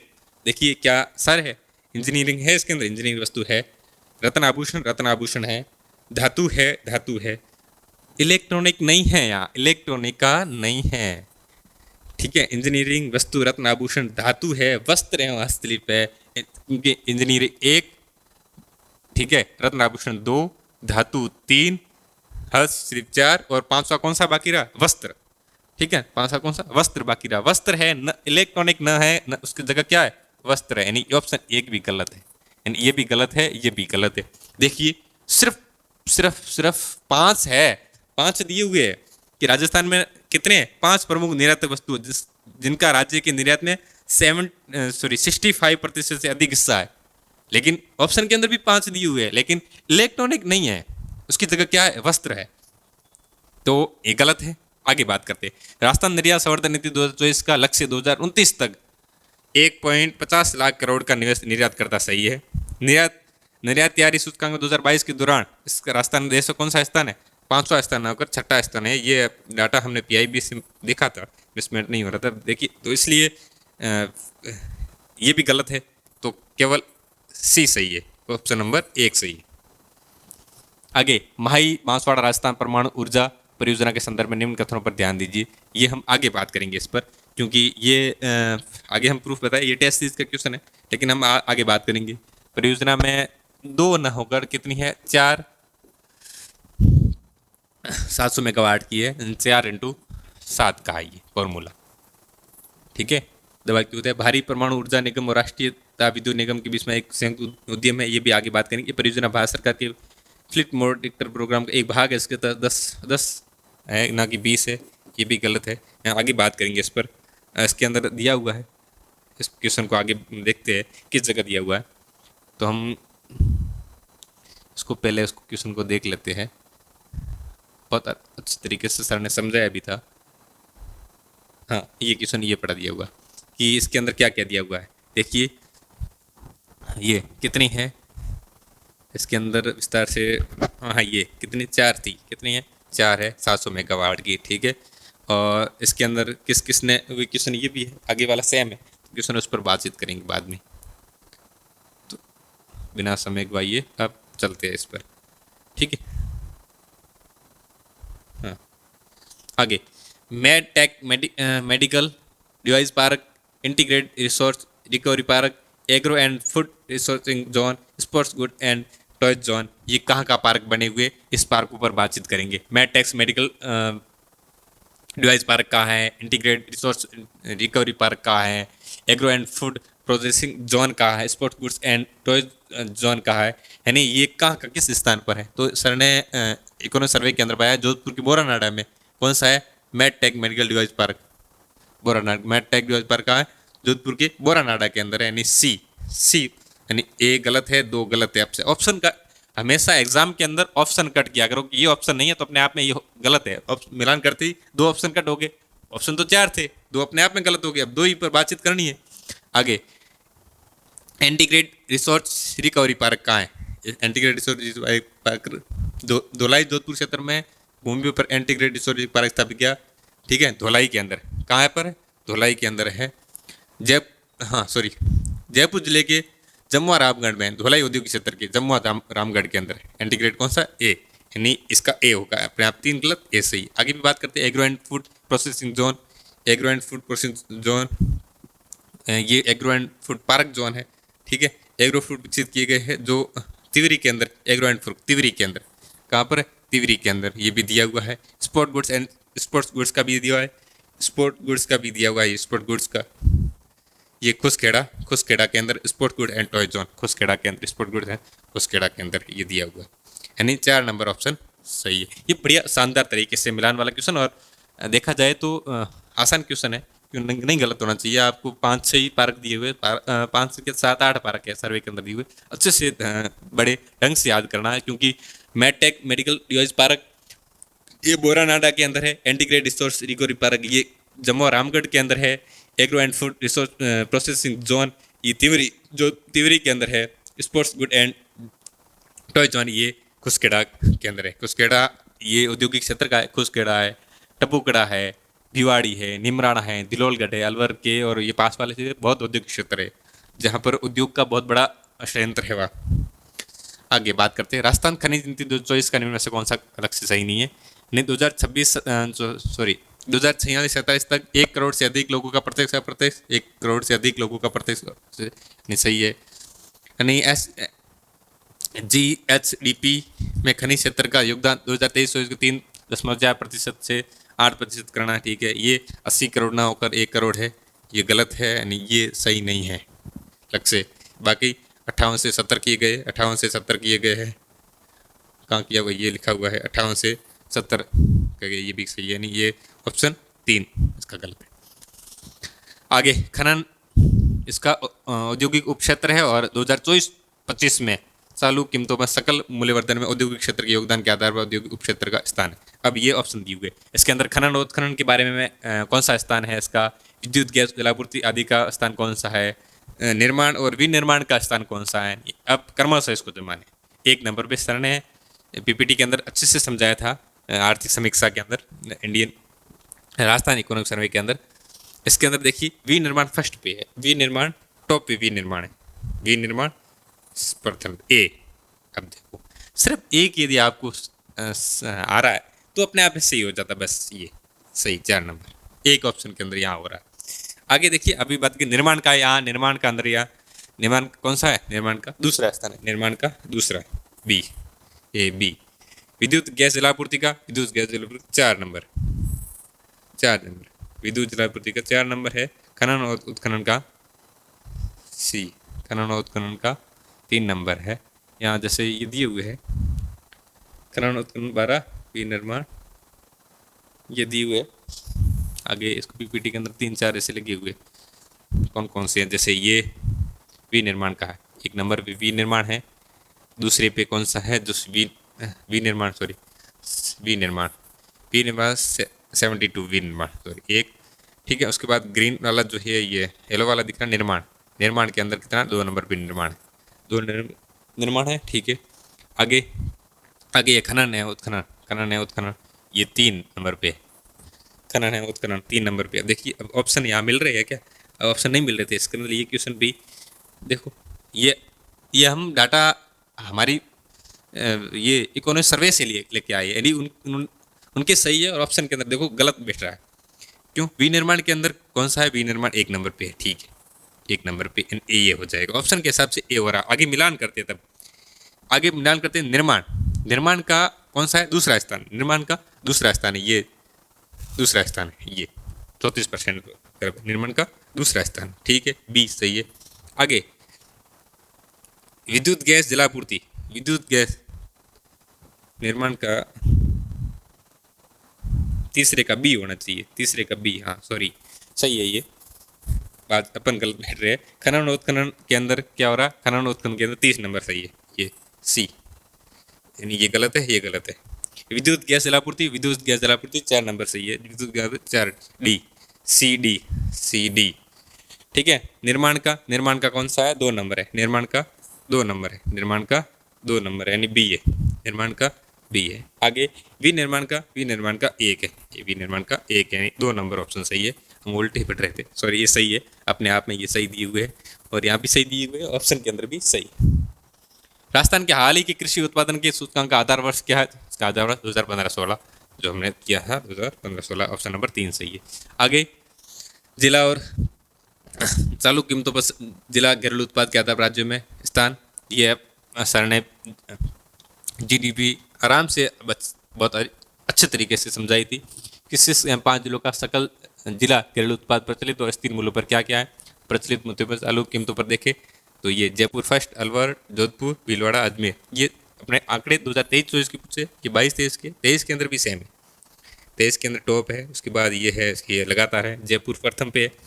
भीलवाड़ा का कौन सा स्थान है, भीलवाड़ा का 4 नंबर, भीलवाड़ा का 4 नंबर पे है, तो ये गलत है, ये गलत है। जयपुर का कौन सा स्थान है, जयपुर का 1 नंबर पे है, जयपुर प्रथम पे है, जयपुर प्रथम पे है, ये भी गलत है, ऑप्शन नंबर 3 सही हो जाएगा। आगे जोधपुर का कौन सा स्थान है, जोधपुर का तीसरा स्थान है, जोधपुर का तीसरा। अलवर का दूसरा स्थान है, अलवर का दूसरा स्थान है, यानी ऑप्शन नंबर 3 सही हो जाएगा। आगे फसल और राजस्थान में सर्वाधिक उत्पादन वाला जिला। इसके अंदर थोड़ा कंफ्यूजन वाला ये था, उत्पादन के अंदर ऑप्शन के अंदर यदि सही कर रहे हैं, बाकी ये है कि चावल, ये सर के बताया हुआ था। चावल के अंदर देखा जाए तो टॉप पे कौन है चावल के अंदर, ये कहाँ है, ये ग्वार चावल पे, बूंदी टॉप पे, ठीक है, ये तो मिल रहा है बूंदी टॉप पे, ठीक है, टॉप पे बूंदी, यानी सी इसका सही हो रहा है, 3 नंबर सही हो रहा है। आगे बाजरा, बाजरा यहाँ उत्पादन के अंदर अलवर के अंदर सर्वाधिक होता है। देखिए बाजरा उत्पादन के अंदर अलवर, जयपुर के दूसरे नंबर पे है। बाड़मेर के अंदर क्या होता है, क्षेत्रफल की दृष्टि से इन्होंने यहाँ मान लिया है। देखिए आगे बात करते हैं जो के अंदर, जो गंगानगर के अंदर सर्वाधिक है, जो गंगानगर है, तो ये अपन जो का सीधा करते डी, तीसरे का डी, ये बैठ रहा है। जीरा, जीरा यहाँ ये ऑप्शन अपने आप पे जीरा इसके अंदर दिया हुआ है, जीरे का भी इन्होंने बता दिया था, जीरा जो जोधपुर के अंदर बैठ रहा है, और ये बाजरा बाड़मेर के अंदर। ऑप्शन नंबर 3 सही हो रहा है। लेकिन देखा जाए तो बाजरा उत्पादन की दृष्टि से अलवर में सर्वाधिक होता है, अलवर ऑप्शन में भी नहीं है, जयपुर ऑप्शन में भी नहीं है, इसलिए बाड़मेर को ही माना है। रासायनिक उर्वरकों के उपयोग को कम करने और कृषकों को जैविक उर्वरक, जैविक खाद और नैनो उर्वरक अपनाने के लिए प्रोत्साहित करने के लिए इस योजना को शुरू किया गया। कौन सी? राजस्थान की गोवर्धन जैविक योजना, राजस्थान की गोवर्धन जैविक योजना, ठीक है। इसके अंदर रासायनिक उर्वरक को उपयोग करने के लिए, तो हमने सर ने भी ये रासायनिक उर्वरक को जैविक सर ने अलग से लिखा था, तो ऑप्शन नंबर ये सही है। इस योजना के अंदर प्रत्येक ब्लॉक में 100 किसानों को प्रति किसान 20,000 तक की वित्तीय सहायता प्रदान की जा रही है, ताकि वे पशु अपशिष्ट का उपयोग करके जैविक खाद का उत्पादन कर सके। नहीं, ये कथन अपने आप में गलत है। क्यों? क्योंकि इस योजना में प्रत्येक ब्लॉक में प्रत्येक ब्लॉक के अंदर 50 किसानों को, कितने? 50 किसानों को, और प्रति किसान कितने? 20,000 न होकर कितने? 10,000 है। तो यानी कितने हैं? 50 प्रत्येक ब्लॉक में 50 किसान, और किसानों को प्रति किसान कितने? 10,000, न कि 20,000 है, कितने? 10,000 तक की वित्तीय सहायता प्रदान की जा रही है, ताकि वे पशु अपशिष्ट का उपयोग करके जैविक करते हैं। ये ऑप्शन गलत है। अब देखिए इकोनॉमिक सर्वे के अंदर सिर्फ एक आंकड़ा चेंज किया जा रहा है, सिर्फ एक आंकड़ा चेंज किया, बाकी सारा सारा एज इट इज लग रहा है। तब देखो यहाँ तो सिर्फ डबल की है, 50 100 का 50 होना चाहिए, 20 का 10 होना चाहिए। कई जगह आपने देखा तो निर्यात वाला सब एक आंकड़े के अंदर, वहाँ पर ऊर्जा उत्पादन के अंदर हमने गीगावाट के अंदर देखा, तो पवन ऊर्जा का इसके सौर ऊर्जा के अंदर डाल दिया, सौर ऊर्जा का पवन ऊर्जा के अंदर डाल दिया। सिर्फ एक आंकड़ा ऊपर नीचे किया जा रहा है। इसलिए इकोनॉमिक सर्वे पढ़ो तो ये इकोनॉमिक सर्वे के डाटा रटने ही पड़ेंगे, क्योंकि डाटा यदि रट नहीं रहे हो तो याद नहीं है इसके अंदर, क्योंकि एक ऊपर नीचे ऑप्शन हो रहा है और आपका क्वेश्चन गलत हो रहा है। यदि आपका डाटा एकदम सटीक पूरा यदि याद है तो ये ऑप्शन सही हो रहा है आपके। एंड इसलिए डाटा याद कीजिए। आप एक अपने मेज़ के टेबल जहाँ लगी हुई उसके ऊपर एक फिक्स कीजिए, आज एक ये टेबल मुझे याद करनी है, वो एक अच्छी सी एक टेबल बना के, और जहाँ बैठ रहे हो चेयर के आगे वो लगा दे, उसको भी ये डाटा आज याद करने। तो सुबह उठते शाम को उठते 2-3-4 पढ़ोगे तो डाटा अपने आप याद हो जाएंगे। इसके सिवाय कोई ऑप्शन नहीं है, क्योंकि डाटा याद करने ही पड़ेंगे। इकोनॉमिक सर्वे के डाटा है तो डाटा याद करने ही पड़ेंगे, क्योंकि डाटा के सिवाय कुछ नहीं है। यदि आप देखो, ये तो बड़े स्तर पे आया कि डबल हुआ है, लेकिन वहाँ आपने निर्यात वाला देखा, ऊर्जा उत्पादन वाला देखा, सिर्फ ऊपर नीचे एक का कर रहे हैं, तो यहाँ मिसमैच हो जाता है ऊपर नीचे। ये तो ठीक है, आगे ऊपर नीचे कर रहे हैं, पीछे से कोई आंकड़ा ऊपर नीचे करते तो भी गड़बड़ हो जाता है। इसलिए डाटा आपको याद ही करना है, बाकी कोई ऑप्शन नहीं है आगे। हाँ, तो ये गलत है बी। तो ऑप्शन सत्य कौन सा है? सत्य कौन सा है? केवल ए सत्य है, केवल ए सत्य, 4 नंबर ऑप्शन। नीचे 2 कथन दिए गए, एक को अभिकथन और दूसरे का कारण आर के रूप में। देखिए कृषि गणना 2015-16 के अनुसार वर्ष 2015-16 में सीमांत, लघु, अर्ध मध्यम एवं मध्यम आकार वर्गों की भूमि जोतों की संख्या में वृद्धि हुई है और बड़े आकार की भूमि जोतों में संख्या में कमी हुई है। सर ने अच्छे से बताया तुलना में 2015-16 में, कितने? 15-16 में अंदर ये गणना 2015-16 की है। सीमांत, लघु, अर्ध मध्यम एवं मध्यम आकार सब दिए हुए। सीमांत, लघु, अर्ध मध्यम, क्योंकि पढ़िए, क्योंकि पिछले ऑप्शन में हुआ था ये, क्योंकि हमने जब बात की थी वहाँ इलेक्ट्रॉनिक को हटाकर हमने वस्तु डाल दिया था, वस्तु ऑप्शन में इलेक्ट्रॉनिक था, 65% वाला गलत हुआ। इसी प्रकार सब पढ़िए कि सीमांत भी है, लघु भी है, अर्ध मध्यम है, मध्यम है, आकार वर्गों की जोतों में वृद्धि हुई है एवं बड़े आकार वर्गों के जोतों में कमी हुई है। बड़े आकार के वर्गों में जोतों की भूमि में क्या आई है? कमी आई है। तो ऑप्शन अपने आप में सही है। इसलिए पढ़िए क्योंकि एक सिर्फ ऊपर नीचे क्या होता है, सिर्फ नाम किसी का होता है, यहाँ ये दे देते मध्यम को अर्ध मध्यम को यहाँ डाल दे या कोई वो बड़े आकार के ऊपर डाल दे तो गलत हो जाता है। कथन अपने आप में ये सही है। इससे ये प्रतीत होता है कि संभवतः संयुक्त परिवार के विघटन के कारण भूमि विखंडन में वृद्धि हुई। ये तो कहीं पर भी कथन नहीं मिलेगा आपको लिखा हुआ, लेकिन सर ने लिखाया भी है कि बड़े आकार की भूमि जो तुम्हें 11% कमी दर्ज हुई, इस प्रतीत है, इससे प्रतीत होता है कि संयुक्त परिवारों के विघटन के कारण भूमि निमांतरण में वृद्धि हुई है। यानी ये भी सही है कथन, तो दोनों सही है, ये और दोनों सही है, लेकिन एक आर व्याख्या सही व्याख्या कर रहा है, सही कर रहा है। ऑप्शन नंबर 4 सही है इसकी। आगे सितंबर 2025 में प्रधानमंत्री ने राजस्थान के बांसवाड़ा जिले में एक परमाणु ऊर्जा परियोजना के आधार रखी। ये हमने पीछे पढ़ा था, इसलिए हम बात अभी कर रहे हैं इस पर, क्योंकि पीछे डबल क्वेश्चन आया था ये इसका। जो एक परमाणु ऊर्जा परियोजना थी, जो परमाणु ऊर्जा परियोजना की आधारशिला रखी गई थी, इसके अंदर बात करेंगे, क्योंकि ये क्वेश्चन 2 बार आया है। 25 दिसंबर के अंदर प्रधानमंत्री नरेंद्र मोदी ने बांसवाड़ा की माही बजाज बांध के पास नापला गांव है, वहां पर इसका शिलान्यास किया था, इसका आधारशिला रखी थी, तो उस पर बात की थी। माही बांसवाड़ा राजस्थान परमाणु ऊर्जा परियोजना में 7 स्वदेशी है, 7 स्वदेशी है, कितने 4 स्वदेशी है, 4 स्वदेशी है, कितने हैं 4 स्वदेशी, ये 4 स्वदेशी, ठीक है। कितने 700 मेगावाट दबायुक्त भारी, मेगावाट है न कि गीगावाट है, ये भी याद रखिए। कितने हैं 700 है, तो 700, ठीक है।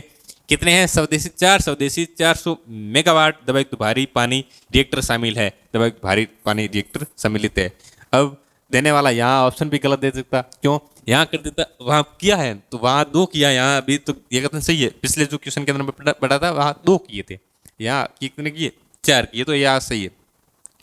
लेकिन गलत वाला ये भी गलत कर सकता है, क्योंकि यहाँ जिसे कितने दिए हुए 4 दिए हुए स्वदेशी, यहाँ 2 किया। अब यहाँ पर क्या लिखा हुआ है, मेगावाट की जगह गीगावाट भी कर दे तो भी गलत हो जाता। तो आगे तो ये तो कथन सही है। भारत की व्यापक फ्लीट मोड पहल का एक हिस्सा है, ये सर ने अच्छे से बताया। यहाँ MBRAPP भारत की व्यापक फ्लीट मोड का पहल का हिस्सा है, फ्लीट मोड की पहल का हिस्सा है, नहीं ये भी गलत, सही है, ये भी सही है। इसमें सम्मिलित रिएक्टर NPCL द्वारा डिजाइन और विकसित किए जाएंगे,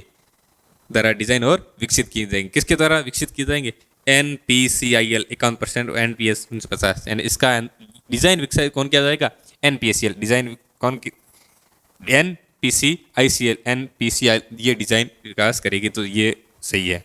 तो ये 4 कथन आए, 4 कथन भी सही है, क्योंकि माही बांसवाड़ा राजस्थान परमाणु ऊर्जा परियोजना, जिसके अंदर सितंबर 2025 के अंदर नरेंद्र मोदी ने इसकी आधारशिला रखी थी बांसवाड़ा के नापला गांव के अंदर। इसके अंदर 4, इस परियोजना के अंदर 4 स्वदेशी, जो कितने की एक 700 की है, मेगावाट दबायुक्त भारी रिएक्टर है। कुल मिला के कितने है इसके अंदर? 2800 मेगावाट परियोजना की कुल क्षमता है, क्योंकि 1 7 का है तो 4 के अंदर कितने हुए? 28। और ये भारत की व्यापक फ्लीट मोड पहल का हिस्सा है, हमने बात की थी। और इसके अंदर जो डिजाइन और विकसित करेगा तो NPCL करेगा। और एक सबसे इंपॉर्टेंट क्वेश्चन जो पूछ सकता है और पूछा भी है शायद एक एग्जाम के अंदर, वहाँ की इसकी साझेदारी के अंदर 51% और NPCL की और NTPC की 49%, ठीक है। तो ये कथन तीनों सही है, कथन ABC तीन के सही है, 4 नंबर ऑप्शन सही है। आगे ग्रामीण परिवहन सेवा अपनी बस राजस्थान रोडवेज के संबंध में निम्नलिखित कौन सा कथन सही नहीं है? इसके अंदर 750 बढ़ाया 357 मार्गों पर बसें शुरू की गई, सही है। इसके अंदर सारी छूट अतिरिक्त 50% छूट नहीं, निःशुल्क है। 25 ग्रामीण बसों को 169 ग्राम पंचायतों को 72 एक्टिव प्रदान, सही है। ग्रामीण बसों में अक्टूबर 2025 अक्टूबर के अंदर शुरू की गई, तो ये अक्टूबर PPT के अंदर बढ़ा, ये गलत है, ऑप्शन नंबर 2 सही है। कारखाना विधेयक 2025 के तहत श्रमिक का ओवर टाइम प्रतिमाह 75 घंटे से बढ़ाकर कितने घंटे किए गए? 144 घंटे किए गए हैं, 144 घंटे किए गए ओवर टाइम, ये बुकलेट के अंदर दिया हुआ है। आगे नेरा में राजस्थान अभियान जो कब शुरू किया गया? ये टेस्ट के अंदर क्वेश्चन दिया हुआ है, 7 अप्रैल 2025 को जयपुर के अंदर की गई इसकी शुरुआत, तो प्रारंभ की सही है। अक्टूबर 2025 माह के अभियान का इसका क्या था थीम? पढ़ाई भी है सेहत भी है, नहीं पढ़ाई भी सेहत नहीं है, कम तेल ज़्यादा सेहत, कम तेल ज़्यादा सेहत, क्या है इसकी जगह? कम तेल और ज़्यादा सेहत, कम तेल ज़्यादा सेहत इसका थीम है जो अक्टूबर के अंदर। यानी कथन कौन सा सही है? यानी इसकी बात करते हैं तो इसके अंदर इसकी थीम क्या होगी? कम तेल ज़्यादा सेहत, यानी ये कथन गलत है, ऑप्शन ए सही है। तो सही क्या पूछा है? तो सही है, 1 नंबर सही। आगे, अक्टूबर 2025 में JEPCC सीतापुर जयपुर में आयोजित नए आपराधिक कानून पर भव्य प्रदर्शनी का विषय किया गया था। यह अक्टूबर के अंदर बढ़ाया था। नव विधान नई पहचान प्रदर्शनी जो कब हुई थी? 14 से 21 अक्टूबर 2025 तक राजस्थान पुलिस द्वारा नवीन आपराधिक कानून के रूप में 1 वर्ष पूर्ण होने के उपलक्ष्य में ये बढ़ाई गई थी, जो जयपुर के अंदर हुई थी। ठीक है, हाँ, जयपुर के JECC सीतापुरा के अंदर आयोजित हुई थी। उद्घाटन इसका 13 अक्टूबर 2025 को केंद्रीय एवं सहकारिता मंत्री अमित शाह ने किया था। ठीक है, तो नई विधान नई पहचान प्रदर्शनी। ठीक है, इसका अंदर ऑप्शन कौन सा हो जाएगा? नई विधान नई पहचान, नई विधान नई पहचान, ये हो जाएगा ऑप्शन नंबर 2। आगे, सितंबर 2025 में राजस्थान में कितने नए मतदान केंद्रों को भारत के निर्वाचन आयोग द्वारा स्वीकृति प्रदान की गई है? 8,840 ए सही है। ये हमारे कंटेंट से बाहर है। कंटेंट से लगभग कितने 3-4 क्वेश्चन बाहर गए। जयपुर में आयोजित राज्य स्तरीय हिंदी दिवस समारोह में हिंदी सेवा पुरस्कार 2025। अब देखिए, यहाँ डाटा पूछा गया, हमने लिखा है कि हिंदी साहित्य कथा 1, हिंदी साहित्य ये कथा, ये कथेतर 2, संविधान विधि 2, 3 और विज्ञान तकनीकी अभियांत्रिकी 4, ये 3, ये 4, चिकित्सा 5, कला संस्कृति 6, दर्शन योग एवं अध्यात्म 7 और ये जन संसार पत्रकारिता एवं सिनेमा ये कितने? 8। कितने विधाएं है? 8 विधाएं। तो ये देखिए, ये विधाएं नहीं है, विद्यार्थी सम्मान है। ये आगे विद्यार्थी सम्मान है और विशेष सम्मान है, ये इसलिए 8 ये पढ़े लगातार। कथा कथेतर जो संविधान पर है, विज्ञान तकनीक पर है, चिकित्सा पर है, कला संस्कृति पर है, दर्शन योग पर है और जनसार प्रतिकृति। 8 विधाएं, 8 विधाएं दोनों में। तो फिर लेखक कितने होंगे? लेखक देखिए, कृष्ण कुमार 1, मूलचंद बोहरा 2, ठीक है, एक ये 1 2 ये 3 4 2 है। संविधान विद्यार्थी के अंदर 2 लेखक है, अनुपम चतुर्वेदी और दीप्ति चतुर्वेदी 2 है, तो ये 2 हो जाएंगे। 2 ये 2 4 ये 5 6 7 8 और 9 और 10, क्योंकि संसार पत्रकारिता एवं सिनेमा पर भी 2 है, विजय विप्लवी और एवं कुंजन आचार्य। तो कितने हो गए? कुल तो 8 है, लेकिन 2 के अंदर 2 है, तो इसलिए 1 और काउंट 2 और काउंट करते हैं 10 हो जाएंगे। तो कितने लेखक? 10। 4 नंबर ऑप्शन सही हो जाएगा इसका। बढ़िया शानदार क्वेश्चन पूछा है। राजस्थान की किस महिला शिक्षिका को राष्ट्रपति द्रौपदी मुर्मू द्वारा माननीय राष्ट्रपति द्रौपदी मुर्मू द्वारा राष्ट्रीय शिक्षक पुरस्कार 2025 में सम्मानित किया गया? किसे? नीलम यादव को सम्मानित किया गया। ये टेस्ट के अंदर आया हुआ है, यह भी दिया हुआ है सम्मानित शिक्षक। राजस्थान कोचिंग सेंटर नियंत्रण एवं विनियमन विधेयक 2025 के अनुसार किसी कोचिंग सेंटर पर किसी विद्यार्थियों के लिए एक दिन में अधिकतम कितने घंटे की कक्षाओं का संचालन किया जा सकता है? कोचिंग सेंटर पर आया हुआ है, तो हमारी बुकलेट के अंदर है पढ़ाया हुआ। कक्षा की अधिकतम सीमा, छात्रों में थकान कम करने के लिए कोचिंग कक्षा की अधिकतम अवधि प्रतिदिन कितने? 5 घंटे। कितने? 5 घंटे। ऑप्शन नंबर 20 ही हो जाए। डिजाइन आधारित हस्तक्षेप और कौशल विकास के माध्यम से राजस्थान में ग्रामीण आजीविका को सशक्त बनाने के उद्देश्य से राजस्थान ग्रामीण आजीविका विकास परिषद ने अक्टूबर 2025 में एक महत्वपूर्ण समझौता ज्ञापन MOU पर हस्ताक्षर की है। ये सबसे इंपॉर्टेंट क्वेश्चन है और कई संस्थाओं ने गलत बताया इसका आंसर, क्योंकि यहाँ आंसर सिर्फ अक्टूबर के अंदर MOU पर सही नहीं हो सकता है। ये सही होगा उद्देश्यों पर आधार। उद्देश्य यहाँ क्या पूछे? उद्देश्य यहाँ पूछे हैं कि डिजाइन आधारित हस्तक्षेप और कौशल विकास के माध्यम से राजस्थान में ग्रामीण आजीविका को सशक्त बनाने के उद्देश्य से, इसे माध्यम से राजस्थान में ग्रामीण आजीविका को सशक्त बनाने के उद्देश्य से यार उस टाइम 4 MOU थे, 4 के अंदर 2 तो MOU दिए हुए हैं, 2 क्या 3। ये तो भारतीय स्लेब एवं डिजाइन संस्था जो IICD दिया हुआ है और ARCH दिया हुआ, आर्ट्स ये भी दिया हुआ है, लेकिन कौन सा सही है? और ये मुझे लगता है कि कई संस्थाओं ने ये उत्तर बताया है। 2 नंबर आंसर नहीं है, आंसर 3 नंबर है। क्यों?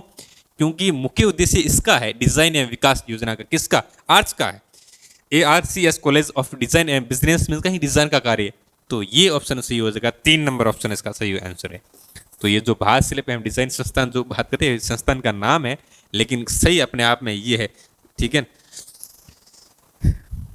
अक्टूबर 2025 में राजस्थान के विधि विभाग ने केंद्र सरकार के महत्वाकांक्षी जल जीवन मिशन के अंतर्गत विभिन्न जिलों के विभिन्न परियोजनाओं के कार्यादेश जारी करने तो जन स्वास्थ्य अभियांत्रिकी विभाग को 1507.16 करोड़ की वित्तीय स्वीकृति प्रदान की गई। निम्न में से कौन सा जिला इस स्वीकृति में शामिल नहीं है? ये हमारे कंटेंट से बाहर गया है। इसका उत्तर डूंगरपुर 3 नंबर सही हो जाए। अभी तक 3 क्वेश्चन बाहर गए, 2 क्वेश्चन बाहर गए। एक SME का वो, एक ये क्वेश्चन। 6 अक्टूबर 2025 से 10 अक्टूबर 2025 तक 5 दिवसीय नई नाथ पशु मेले का आयोजन नई नाथ पशु मेला या तुंग पशु मेला तुंगा जयपुर के अंदर आयोजित हुआ। 1 नंबर है। बात करते हैं तुंगा के युद्ध भी हुआ जयपुर के अंदर 1787 जुलाई 1787 वाला। तुंगा आपने पढ़ा होगा। वहाँ पर नई नाथ पशु मेला लगता है। सितंबर 2025 में निम्न में से किसे राजस्थान में लोक सेवा आयोग का सदस्य नियुक्त किया गया? राज्यपाल द्वारा सितंबर के अंदर हेमंत प्रियदर्शी, डॉक्टर अशोक कुमार और डॉक्टर सुशील कुमार बिस्सू को, अशोक कुमार सुशील बिस्सू को, मोहनलाल शर्मा को नहीं किया गया, हेमंत प्रियदर्शी को किया गया। ऑप्शन नंबर 3 इसका आंसर हो जाएगा। अक्टूबर 2025 में राजस्थान के पहल के KMC लाउंज का लोकार्पण। KMC यानी kangaroo mother care lounge Udaipur Kherwara के अंदर आयोजित हुआ। खेरवाड़ा के अंदर आयोजित हुआ। ऑप्शन नंबर 1 हमने अक्टूबर की PPT के अंदर हमने पढ़ा था, सर ने पढ़ाया था। 75वीं सीनियर एवं राज्य बास्केटबॉल चैंपियंस 2025 के संदर्भ में निम्नलिखित कथनों पर विचार कीजिए। सही है। इसका आयोजन 9 अक्टूबर से 12 अक्टूबर तक डिडवाना में किया गया। टेस्ट सीरीज के अंदर क्वेश्चन दिया हुआ है। Test number 19, question number 100 last question था। 23 से 25 अक्टूबर को डिडवाना में आयोजित किया गया था। ठीक है, तो ये अपने आप में गलत है। कई सही बता रहे हैं कि भी डिडवाना में आयोजित हुआ तो था, लेकिन 9 और 12 अक्टूबर को नहीं हुआ था। ये 25 अक्टूबर को आयोजित था। कथन ये गलत है अपने आप में। ये जहां गलत है वहां गलत कर दो। ये गलत सत्य नहीं है। सत्य B और C अपने आप में ऑप्शन। इस प्रतियोगिता में महिला श्रेणी की विजेता राजस्थान पुलिस टीम रही। ये यहाँ देखो व्याख्या के अंदर राजस्थान महिला टीम ने अजमेर को हराकर खिताब जीता। ठीक है, तो अपने आप में सही है। और सुनीता प्रीत सर्वश्रेष्ठ डिफेंडर घोषित किया। सही है। राजस्थान के किस जिले में पहली Rajasthan state classic bench press champion 2025 का आयोजन किया गया? जोधपुर के अंदर आयोजित किया गया। ठीक है, ये क्वेश्चन बाहर क्यों है? क्योंकि अक्टूबर का हमने अक्टूबर नवंबर का खेल खिलाड़ी नहीं पढ़े। अक्टूबर के खेल खिलाड़ी नहीं पढ़े। खेल खिलाड़ी में से ही 3-4 क्वेश्चन बाहर गए, बाकी सब मैच क्वेश्चन आए। खेल खिलाड़ी हमने ये प्लान बनाया सर ने कि हम अक्टूबर, नवंबर और दिसंबर तीनों का एक साथ पढ़ेंगे दिसंबर के अंदर, ताकि थर्ड ग्रेड वाले को काम आ जाए वो एक साथ खेल खिलाड़ी उनके। इसलिए हमसे वो चूक हो गई। इस वजह से 3-4 क्वेश्चन बाहर रह गए खेल खिलाड़ियों के। आपसे आपकी मैंने कमेंट भी देखे थे सर की क्लास के नीचे कि सर खेल खिलाड़ी करवाओ। आखिर वो खेल खिलाड़ी हमसे बहुत बड़ी चूक हो गई। यदि करवाते तो कंटेंट से सारे आ जाते। वो खेल खिलाड़ी अक्टूबर के नहीं करवाए, अक्टूबर से ही खेल खिलाड़ी पूछे, बाकी सबसे हम आगे। ये स्वच्छ वायु सर्वेक्षण 2025 में राजस्थान के अलवर शहर ने 3 से 10 लाख के बीच की जनसंख्या की श्रेणी में कौन सा स्थान प्राप्त किया है? तीसरा स्थान प्राप्त किया है। तो ये अपना अलवर ने तीसरा स्थान प्राप्त किया। टेस्ट सीरीज के अंदर 19 नंबर, क्वेश्चन नंबर 99 के अंदर 99 और 102 क्वेश्चन लगातार आए टेस्ट सीरीज के अंदर। आगे 17 और 19 वर्ष में आयु के छात्र छात्राओं की 69वीं राज्य स्तरीय विद्यालय मुक्केबाजी प्रतियोगिता का आयोजन कहाँ किया गया? ये हमारे कंटेंट से बाहर है। तो बड़ा अजमेर के अंदर आयोजित किया गया, क्योंकि अक्टूबर का हमने खेल खिलाड़ी पढ़े नहीं, वहाँ से क्वेश्चन आ रहे वो बाहर जा रहे। अक्टूबर 2025 में इंदौर में आयोजित 22वीं सीनियर राष्ट्रीय रोल बॉल चैंपियन के संदर्भ में, तो ये तो ठीक है कि टेस्ट सीरीज के अंदर आया, बाकी ये पढ़ाया नहीं था। सीनियर महिला टीम ने रजत पदक जीता है। सही है, रजत पदक जीता। महिला टीम ने उत्तर प्रदेश को हराकर रजत पदक जीता है। ठीक है, ये सही है। तो और ये कथन भी इसके अंदर देखो, राजस्थान की सीनियर महिला टीम की कप्तान अनिका नहीं है, इसकी प्रतिभा है, वो है कप्तान, अनिका नहीं है। तो 20 नहीं गलत सत्य, 20 असत्य, दोनों असत्य नहीं है। ये बी, ए और बी दोनों असत्य नहीं, केवल ए सत्य है, क्योंकि ये इसकी राजस्थान सीनियर महिला टीम की कप्तान अनिका कौन प्रतिभा। अगस्त 2025 में आयोजित खेलो इंडिया वाटर स्पोर्ट्स फेस्टिवल अगस्त के अंदर पूछा है खेल खिलाड़ी। अगस्त के अंदर हमारे कंटेंट से आ गया था, अक्टूबर का ही पढ़ा है नहीं, इसलिए बाहर चला गई। तो एक कांस्य जीता था, 18वां स्थान प्राप्त किया। एक कांस्य सिर्फ जीता था, एक कांस्य 2।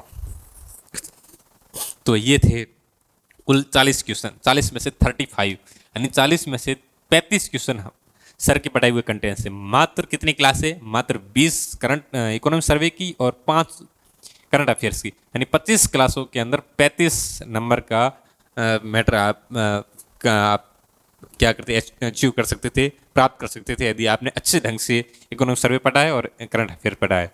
तो आपका प्यार सक्सेस पॉइंट परिवार पर यूं ही जुड़ा रहे, हिस्ट्री पॉइंट परिवार से यूं ही जुड़ा रहे और जुड़े रहे हमारे साथ हमेशा ऐसे ही। नमस्कार साथियों, सक्सेस पॉइंट के ऑनलाइन प्लेटफॉर्म पर आपका हार्दिक स्वागत है। मैं सुरेश संख्या राजस्थान ज्योग्राफी के प्रश्नों का सॉल्यूशन लेकर उपस्थित हूं। कल आयोजित असिस्टेंट प्रोफेसर ये प्रतियोगी परीक्षा, इसके अंतर्गत जीके के जो प्रश्न थे, इन 100 प्रश्नों में से लगभग 21 प्रश्न ज्योग्राफी से रिलेटेड थे। हम यहाँ पर इनका सॉल्यूशन करते हैं। जैसा कि अपने संस्थान के द्वारा इसका ऑनलाइन कोर्स भी संचालित किया गया था, तो कुछ एक के प्रूफ भी हमने यहाँ पर साथ में ऐड किए हैं। चलिए स्टार्ट करते हैं। इसमें पहला प्रश्न है, निम्नलिखित में से कौन सा दर्रा सिरोही को गोगुंदा यानी उदयपुर से जोड़ता है? सिरोही को गोगुंदा उदयपुर से जोड़ने वाले दर्रे की बात करें तो जैसा कि इसमें देसूरी नाल दिया हुआ है, देसूरी की नाल पाली से होते हुए राजसमंद को मार्ग आता है, फिर ये उदयपुर की तरफ आता है। सिरोही इसके मार्ग में नहीं आता। परवरिया दर्रा की बात करें तो ये परवरिया दर्रा अजमेर ब्यावर के अंतर्गत है, जो कि मध्य अरावली में है। फिर शिवपुरी की बात करें तो ये भी अजमेर ब्यावर के अंतर्गत है, जो कि मध्य अरावली का दर्रा है। और अब बचा हाथीगुड्डा की नाल।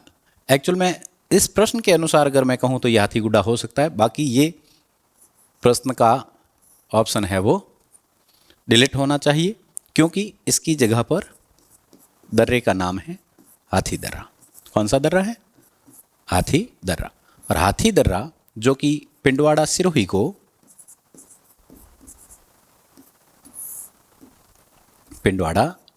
को उदयपुर से जोड़ता है। ठीक है, तो इसका उत्तर हाथीगुड्डा नहीं अपितु हाथी दर्रा होना चाहिए। मैं अगर हाथीगुड्डा की बात करूं तो हाथीगुड्डा दर्रा पाली से राजसमंद,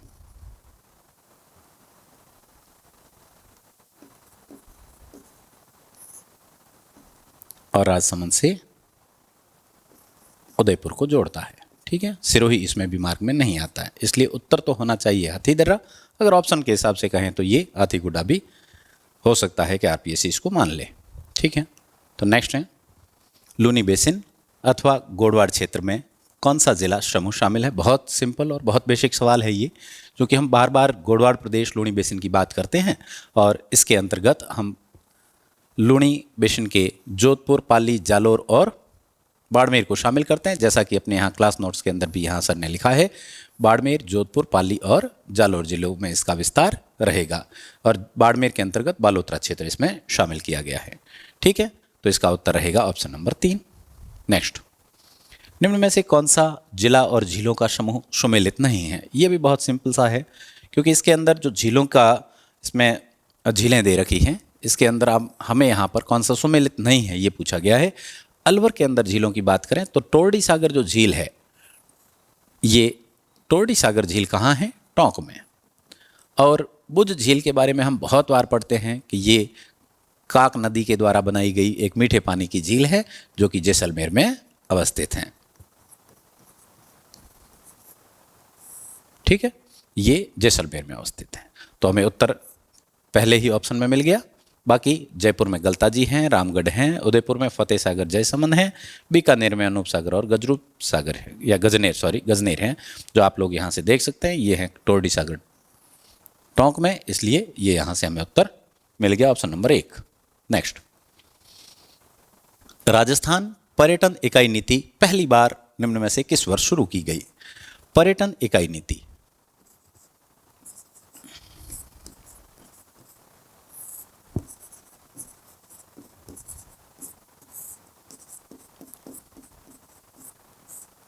राजस्थान में पर्यटन इकाई नीतियां टोटल 3 हैं अब तक।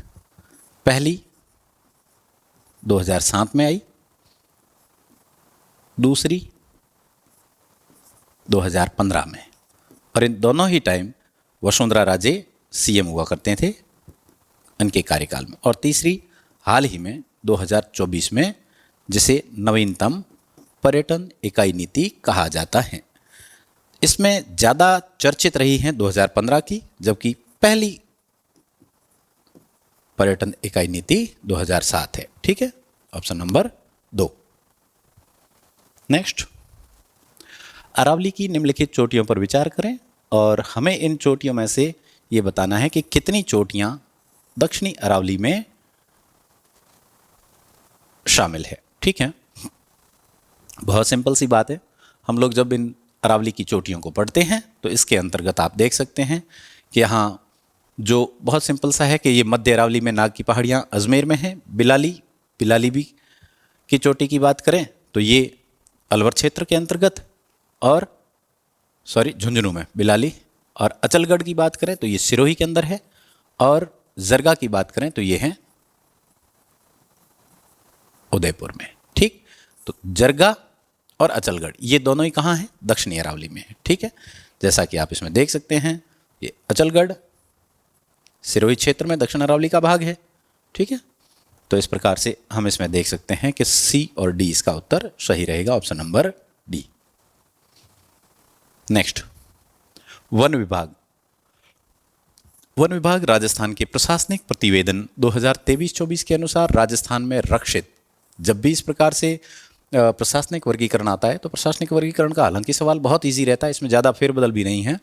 इस आधार पे टोटल 3 प्रकार के वनों को यहाँ दर्शाया गया है, जो आप लोग इसमें देख सकते हैं कि यहाँ जो इस प्रकार का प्रश्न आता है तो इसकी बजाय आप इंग्लिश टर्म में अगर इसको याद रखें या पढ़ें तो बेहतर रहता है। यानी कि रक्षित यानी प्रोटेक्टेड फॉरेस्ट, इसको रक्षित सुरक्षित भी कहते हैं। इसके अलावा आरक्षित होता है और इसके अलावा अवर्गीकृत।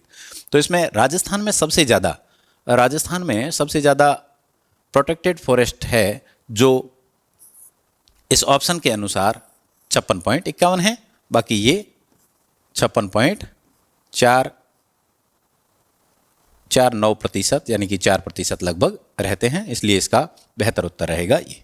ठीक है, बाकी लगभग 37 पॉइंट समथिंग में रहेगा आरक्षित यानी कि रिजर्व्ड फॉरेस्ट, और लगभग 6.5% रहते हैं अनक्लासिफाइड यानी कि अवर्गीकृत वन रहते हैं। नेक्स्ट, एरिडोसोल्स मिट्टियाँ राजस्थान के निम्न में से कौन से जिला समूह के अंतर्गत पाई जाती हैं? एरिडोसोल्स की बात करें तो एरिडोसोल्स का विस्तार शुष्क मिट्टी के रूप में रहेगा।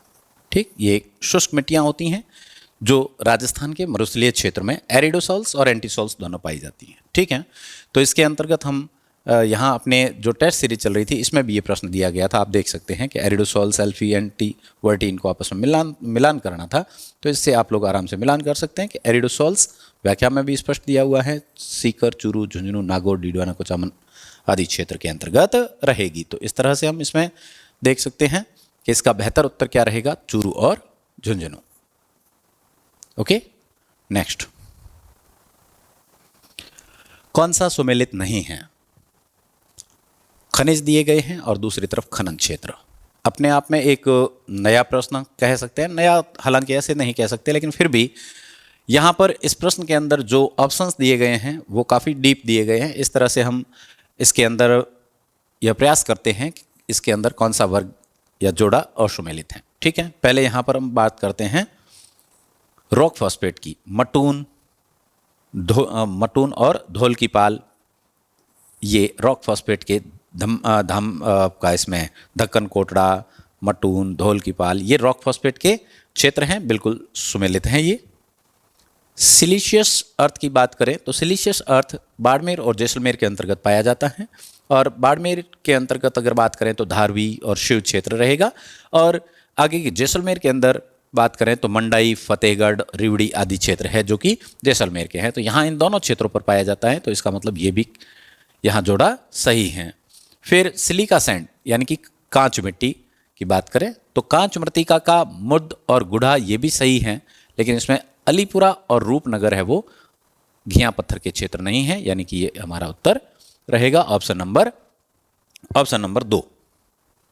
नेक्स्ट, मानसून के मौसम जो कि मानसून का आगमन कहलाता है जून से सितंबर तक, जहां हमारे यहाँ बारिश होती है। इस दौरान अगर हम यहाँ पर पढ़ें तो आप देखते हैं कि इसमें से आपको आजकल ट्रेंडिंग में यही सवाल रहता है, आपको पूछा जाता है समवर्षा रेखा और किन जिलों से गुजर रही हैं।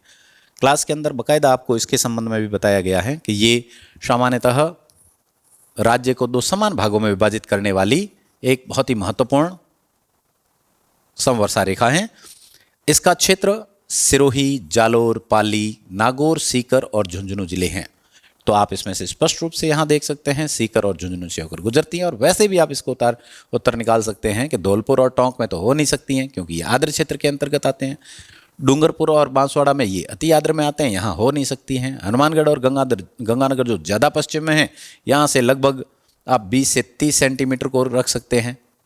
लेकिन सीकर और झुंझुनू हैं, यहाँ 40 सेंटीमीटर गुजरती हैं। ठीक है, तो ये उत्तर रहेगा हमारे, जैसा कि यहाँ प्रूफ में भी दिया हुआ है। नेक्स्ट, कोपेन के द्वारा प्रस्तुत वर्गीकरण। दोस्तों, कोपेन के वर्गीकरण का जब भी सवाल आता है तो हालांकि कई बार तो ये प्रश्न है वो काफ़ी डीप पूछा जाता है, लेकिन इस प्रश्न को देखकर अपने आप में एक ताज्जुब होता है कि प्रश्न बनाने वाले ने पता नहीं क्या सोचकर इसके ऑप्शन दिए हैं।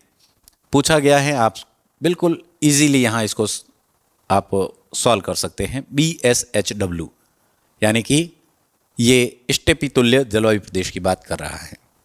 इसने यहाँ पर भी दे दिया स्टेपी प्रकार की जलवायु, और वापस से ऑप्शन में भी ये साथ में संकेत लिखते हुए अर्धशुष्क मरुस्थलीय जलवायु। तो इसी को हम लोग स्टेपी तुल्य भी कहते हैं। बार बार हम इसी की बात करते हैं, तो इसका उत्तर तो सिंपल सा इसमें उत्तर मिल जाएगा। बाकी BWHW का मतलब ये होता है कि ये उष्ण शुष्क मरुस्थलीय क्षेत्र के लिए होती हैं। तो शुष्क जो कि जैसलमेर और इसके निकटवर्ती भाग रहेगा उसके लिए रहती हैं। बाकी आप लोग देखते हैं जो CWG जो गंगा तुल्य पतझड़ वनस्पति का क्षेत्र हमारा पूर्व का मैदान रहता है, और AW जो है वो राज्य का आर्द्र क्षेत्र, कोटा, बूंदी, बारां, झालावाड़ वाला जो क्षेत्र है, इसके साथ साथ में बूंदी को छोड़कर झाड़ोती और प्रतापगढ़, डूंगरपुर और बांसवाड़ा के क्षेत्र AW में आते हैं। तो इस तरह से ये इसका उत्तर रहेगा। नेक्स्ट, 2011 की जनगणना के अनुसार राजस्थान के कितने जिलों की कुल जनसंख्या में 50% से अधिक जनसंख्या अनुसूचित जनजाति की है? अगर इस प्रकार के प्रश्न को हमें सॉल्व करना है तो इसमें कुछ गहराई तक हमें जानकारी होनी चाहिए। अक्सर हम अनुसूचित जाति और अनुसूचित जनजाति के डेटाज के बारे में बात करते हैं तो हम शेड्यूल्ड ट्राइब्स के बारे में पढ़ते हैं कि राजस्थान के अंदर सबसे ज़्यादा ट्राइब्स का जो परसेंट है वो है बांसवाड़ा के अंदर। कहाँ है? बांसवाड़ा। बांसवाड़ा की ट्राइब्स का जो परसेंटेज है यहाँ के ओवरऑल पॉपुलेशन के अंदर भी बात करें तो यहाँ लगभग 76% के लगभग इसमें रहता है।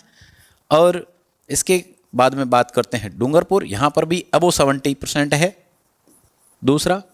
फिर तीसरे की बात करें, फर्स्ट, सेकंड और थर्ड स्थान पे आता है प्रतापगढ़। प्रतापगढ़ में ST यानी ट्राइब्स का जो परसेंटेज है ओवरऑल पॉपुलेशन का अबो 60% है। यहाँ पर 60% से ज़्यादा, यहाँ 70 से ज़्यादा और यहाँ 75 से भी ज़्यादा परसेंटेज रहता है। जबकि चौथे स्थान पर आता है उदयपुर। और उदयपुर की बात करते हैं, उदयपुर की पॉपुलेशन 49.6% रहती है, जो 50% से अधिक नहीं है। बाकी की ये तीनों ही क्या है? 50% से अधिक हैं।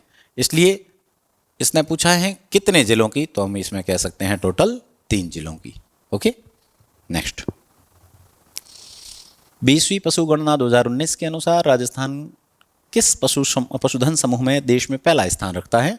तो आप इस टेबल को देख सकते हैं जो आपको क्लास के अंदर करवाई हुई है।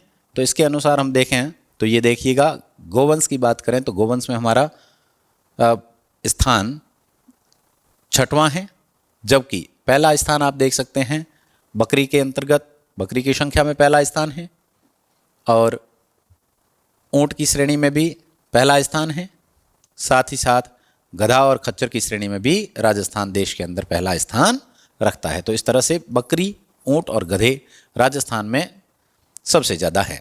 नेक्स्ट, निम्नलिखित स्थानों पर विचार करें और इसके अंतर्गत हमें यहाँ पहचानना है सोलर पार्क को। इनमें से सोलर पार्क कहाँ कहाँ हैं? बहुत सिंपल सी बात है, हम विंड एनर्जी को पढ़ते हैं देवगढ़, प्रतापगढ़ जो कि पवन ऊर्जा से संबंधित है, पवन ऊर्जा, ठीक। सोढ़ा बांधन जैसलमेर, ये भी पवन ऊर्जा का केंद्र है। जबकि भड़ला जो कि फलोदी क्षेत्र में है, जोधपुर फलोदी में,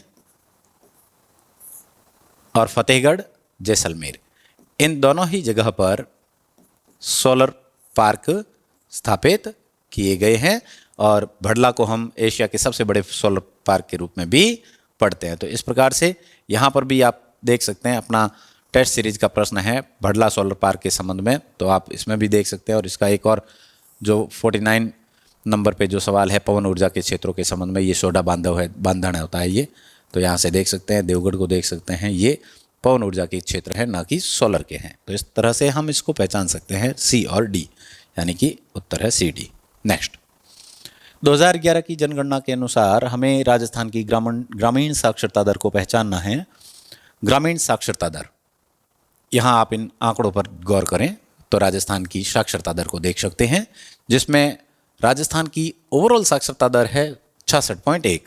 अगर इसको पुनः शहरी और ग्रामीण में विभाजित करें तो देख सकते हैं शहरी अधिक हैं 79.7%, जबकि रूरल की बात करें तो ये रहेगा 61.4%, यानी कि यहाँ से स्पष्ट है, आपको क्लास के अंदर भी इसको करवाया हुआ है।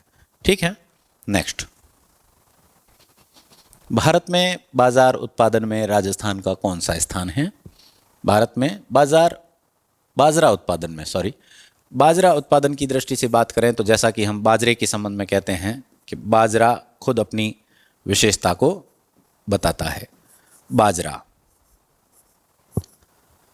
बाजरा सबसे ज़्यादा बोया जाता है बाड़मेर में। कहाँ बोते हैं? बाड़मेर में। उत्पादन की बात करें तो जयपुर और अलवर ये दोनों,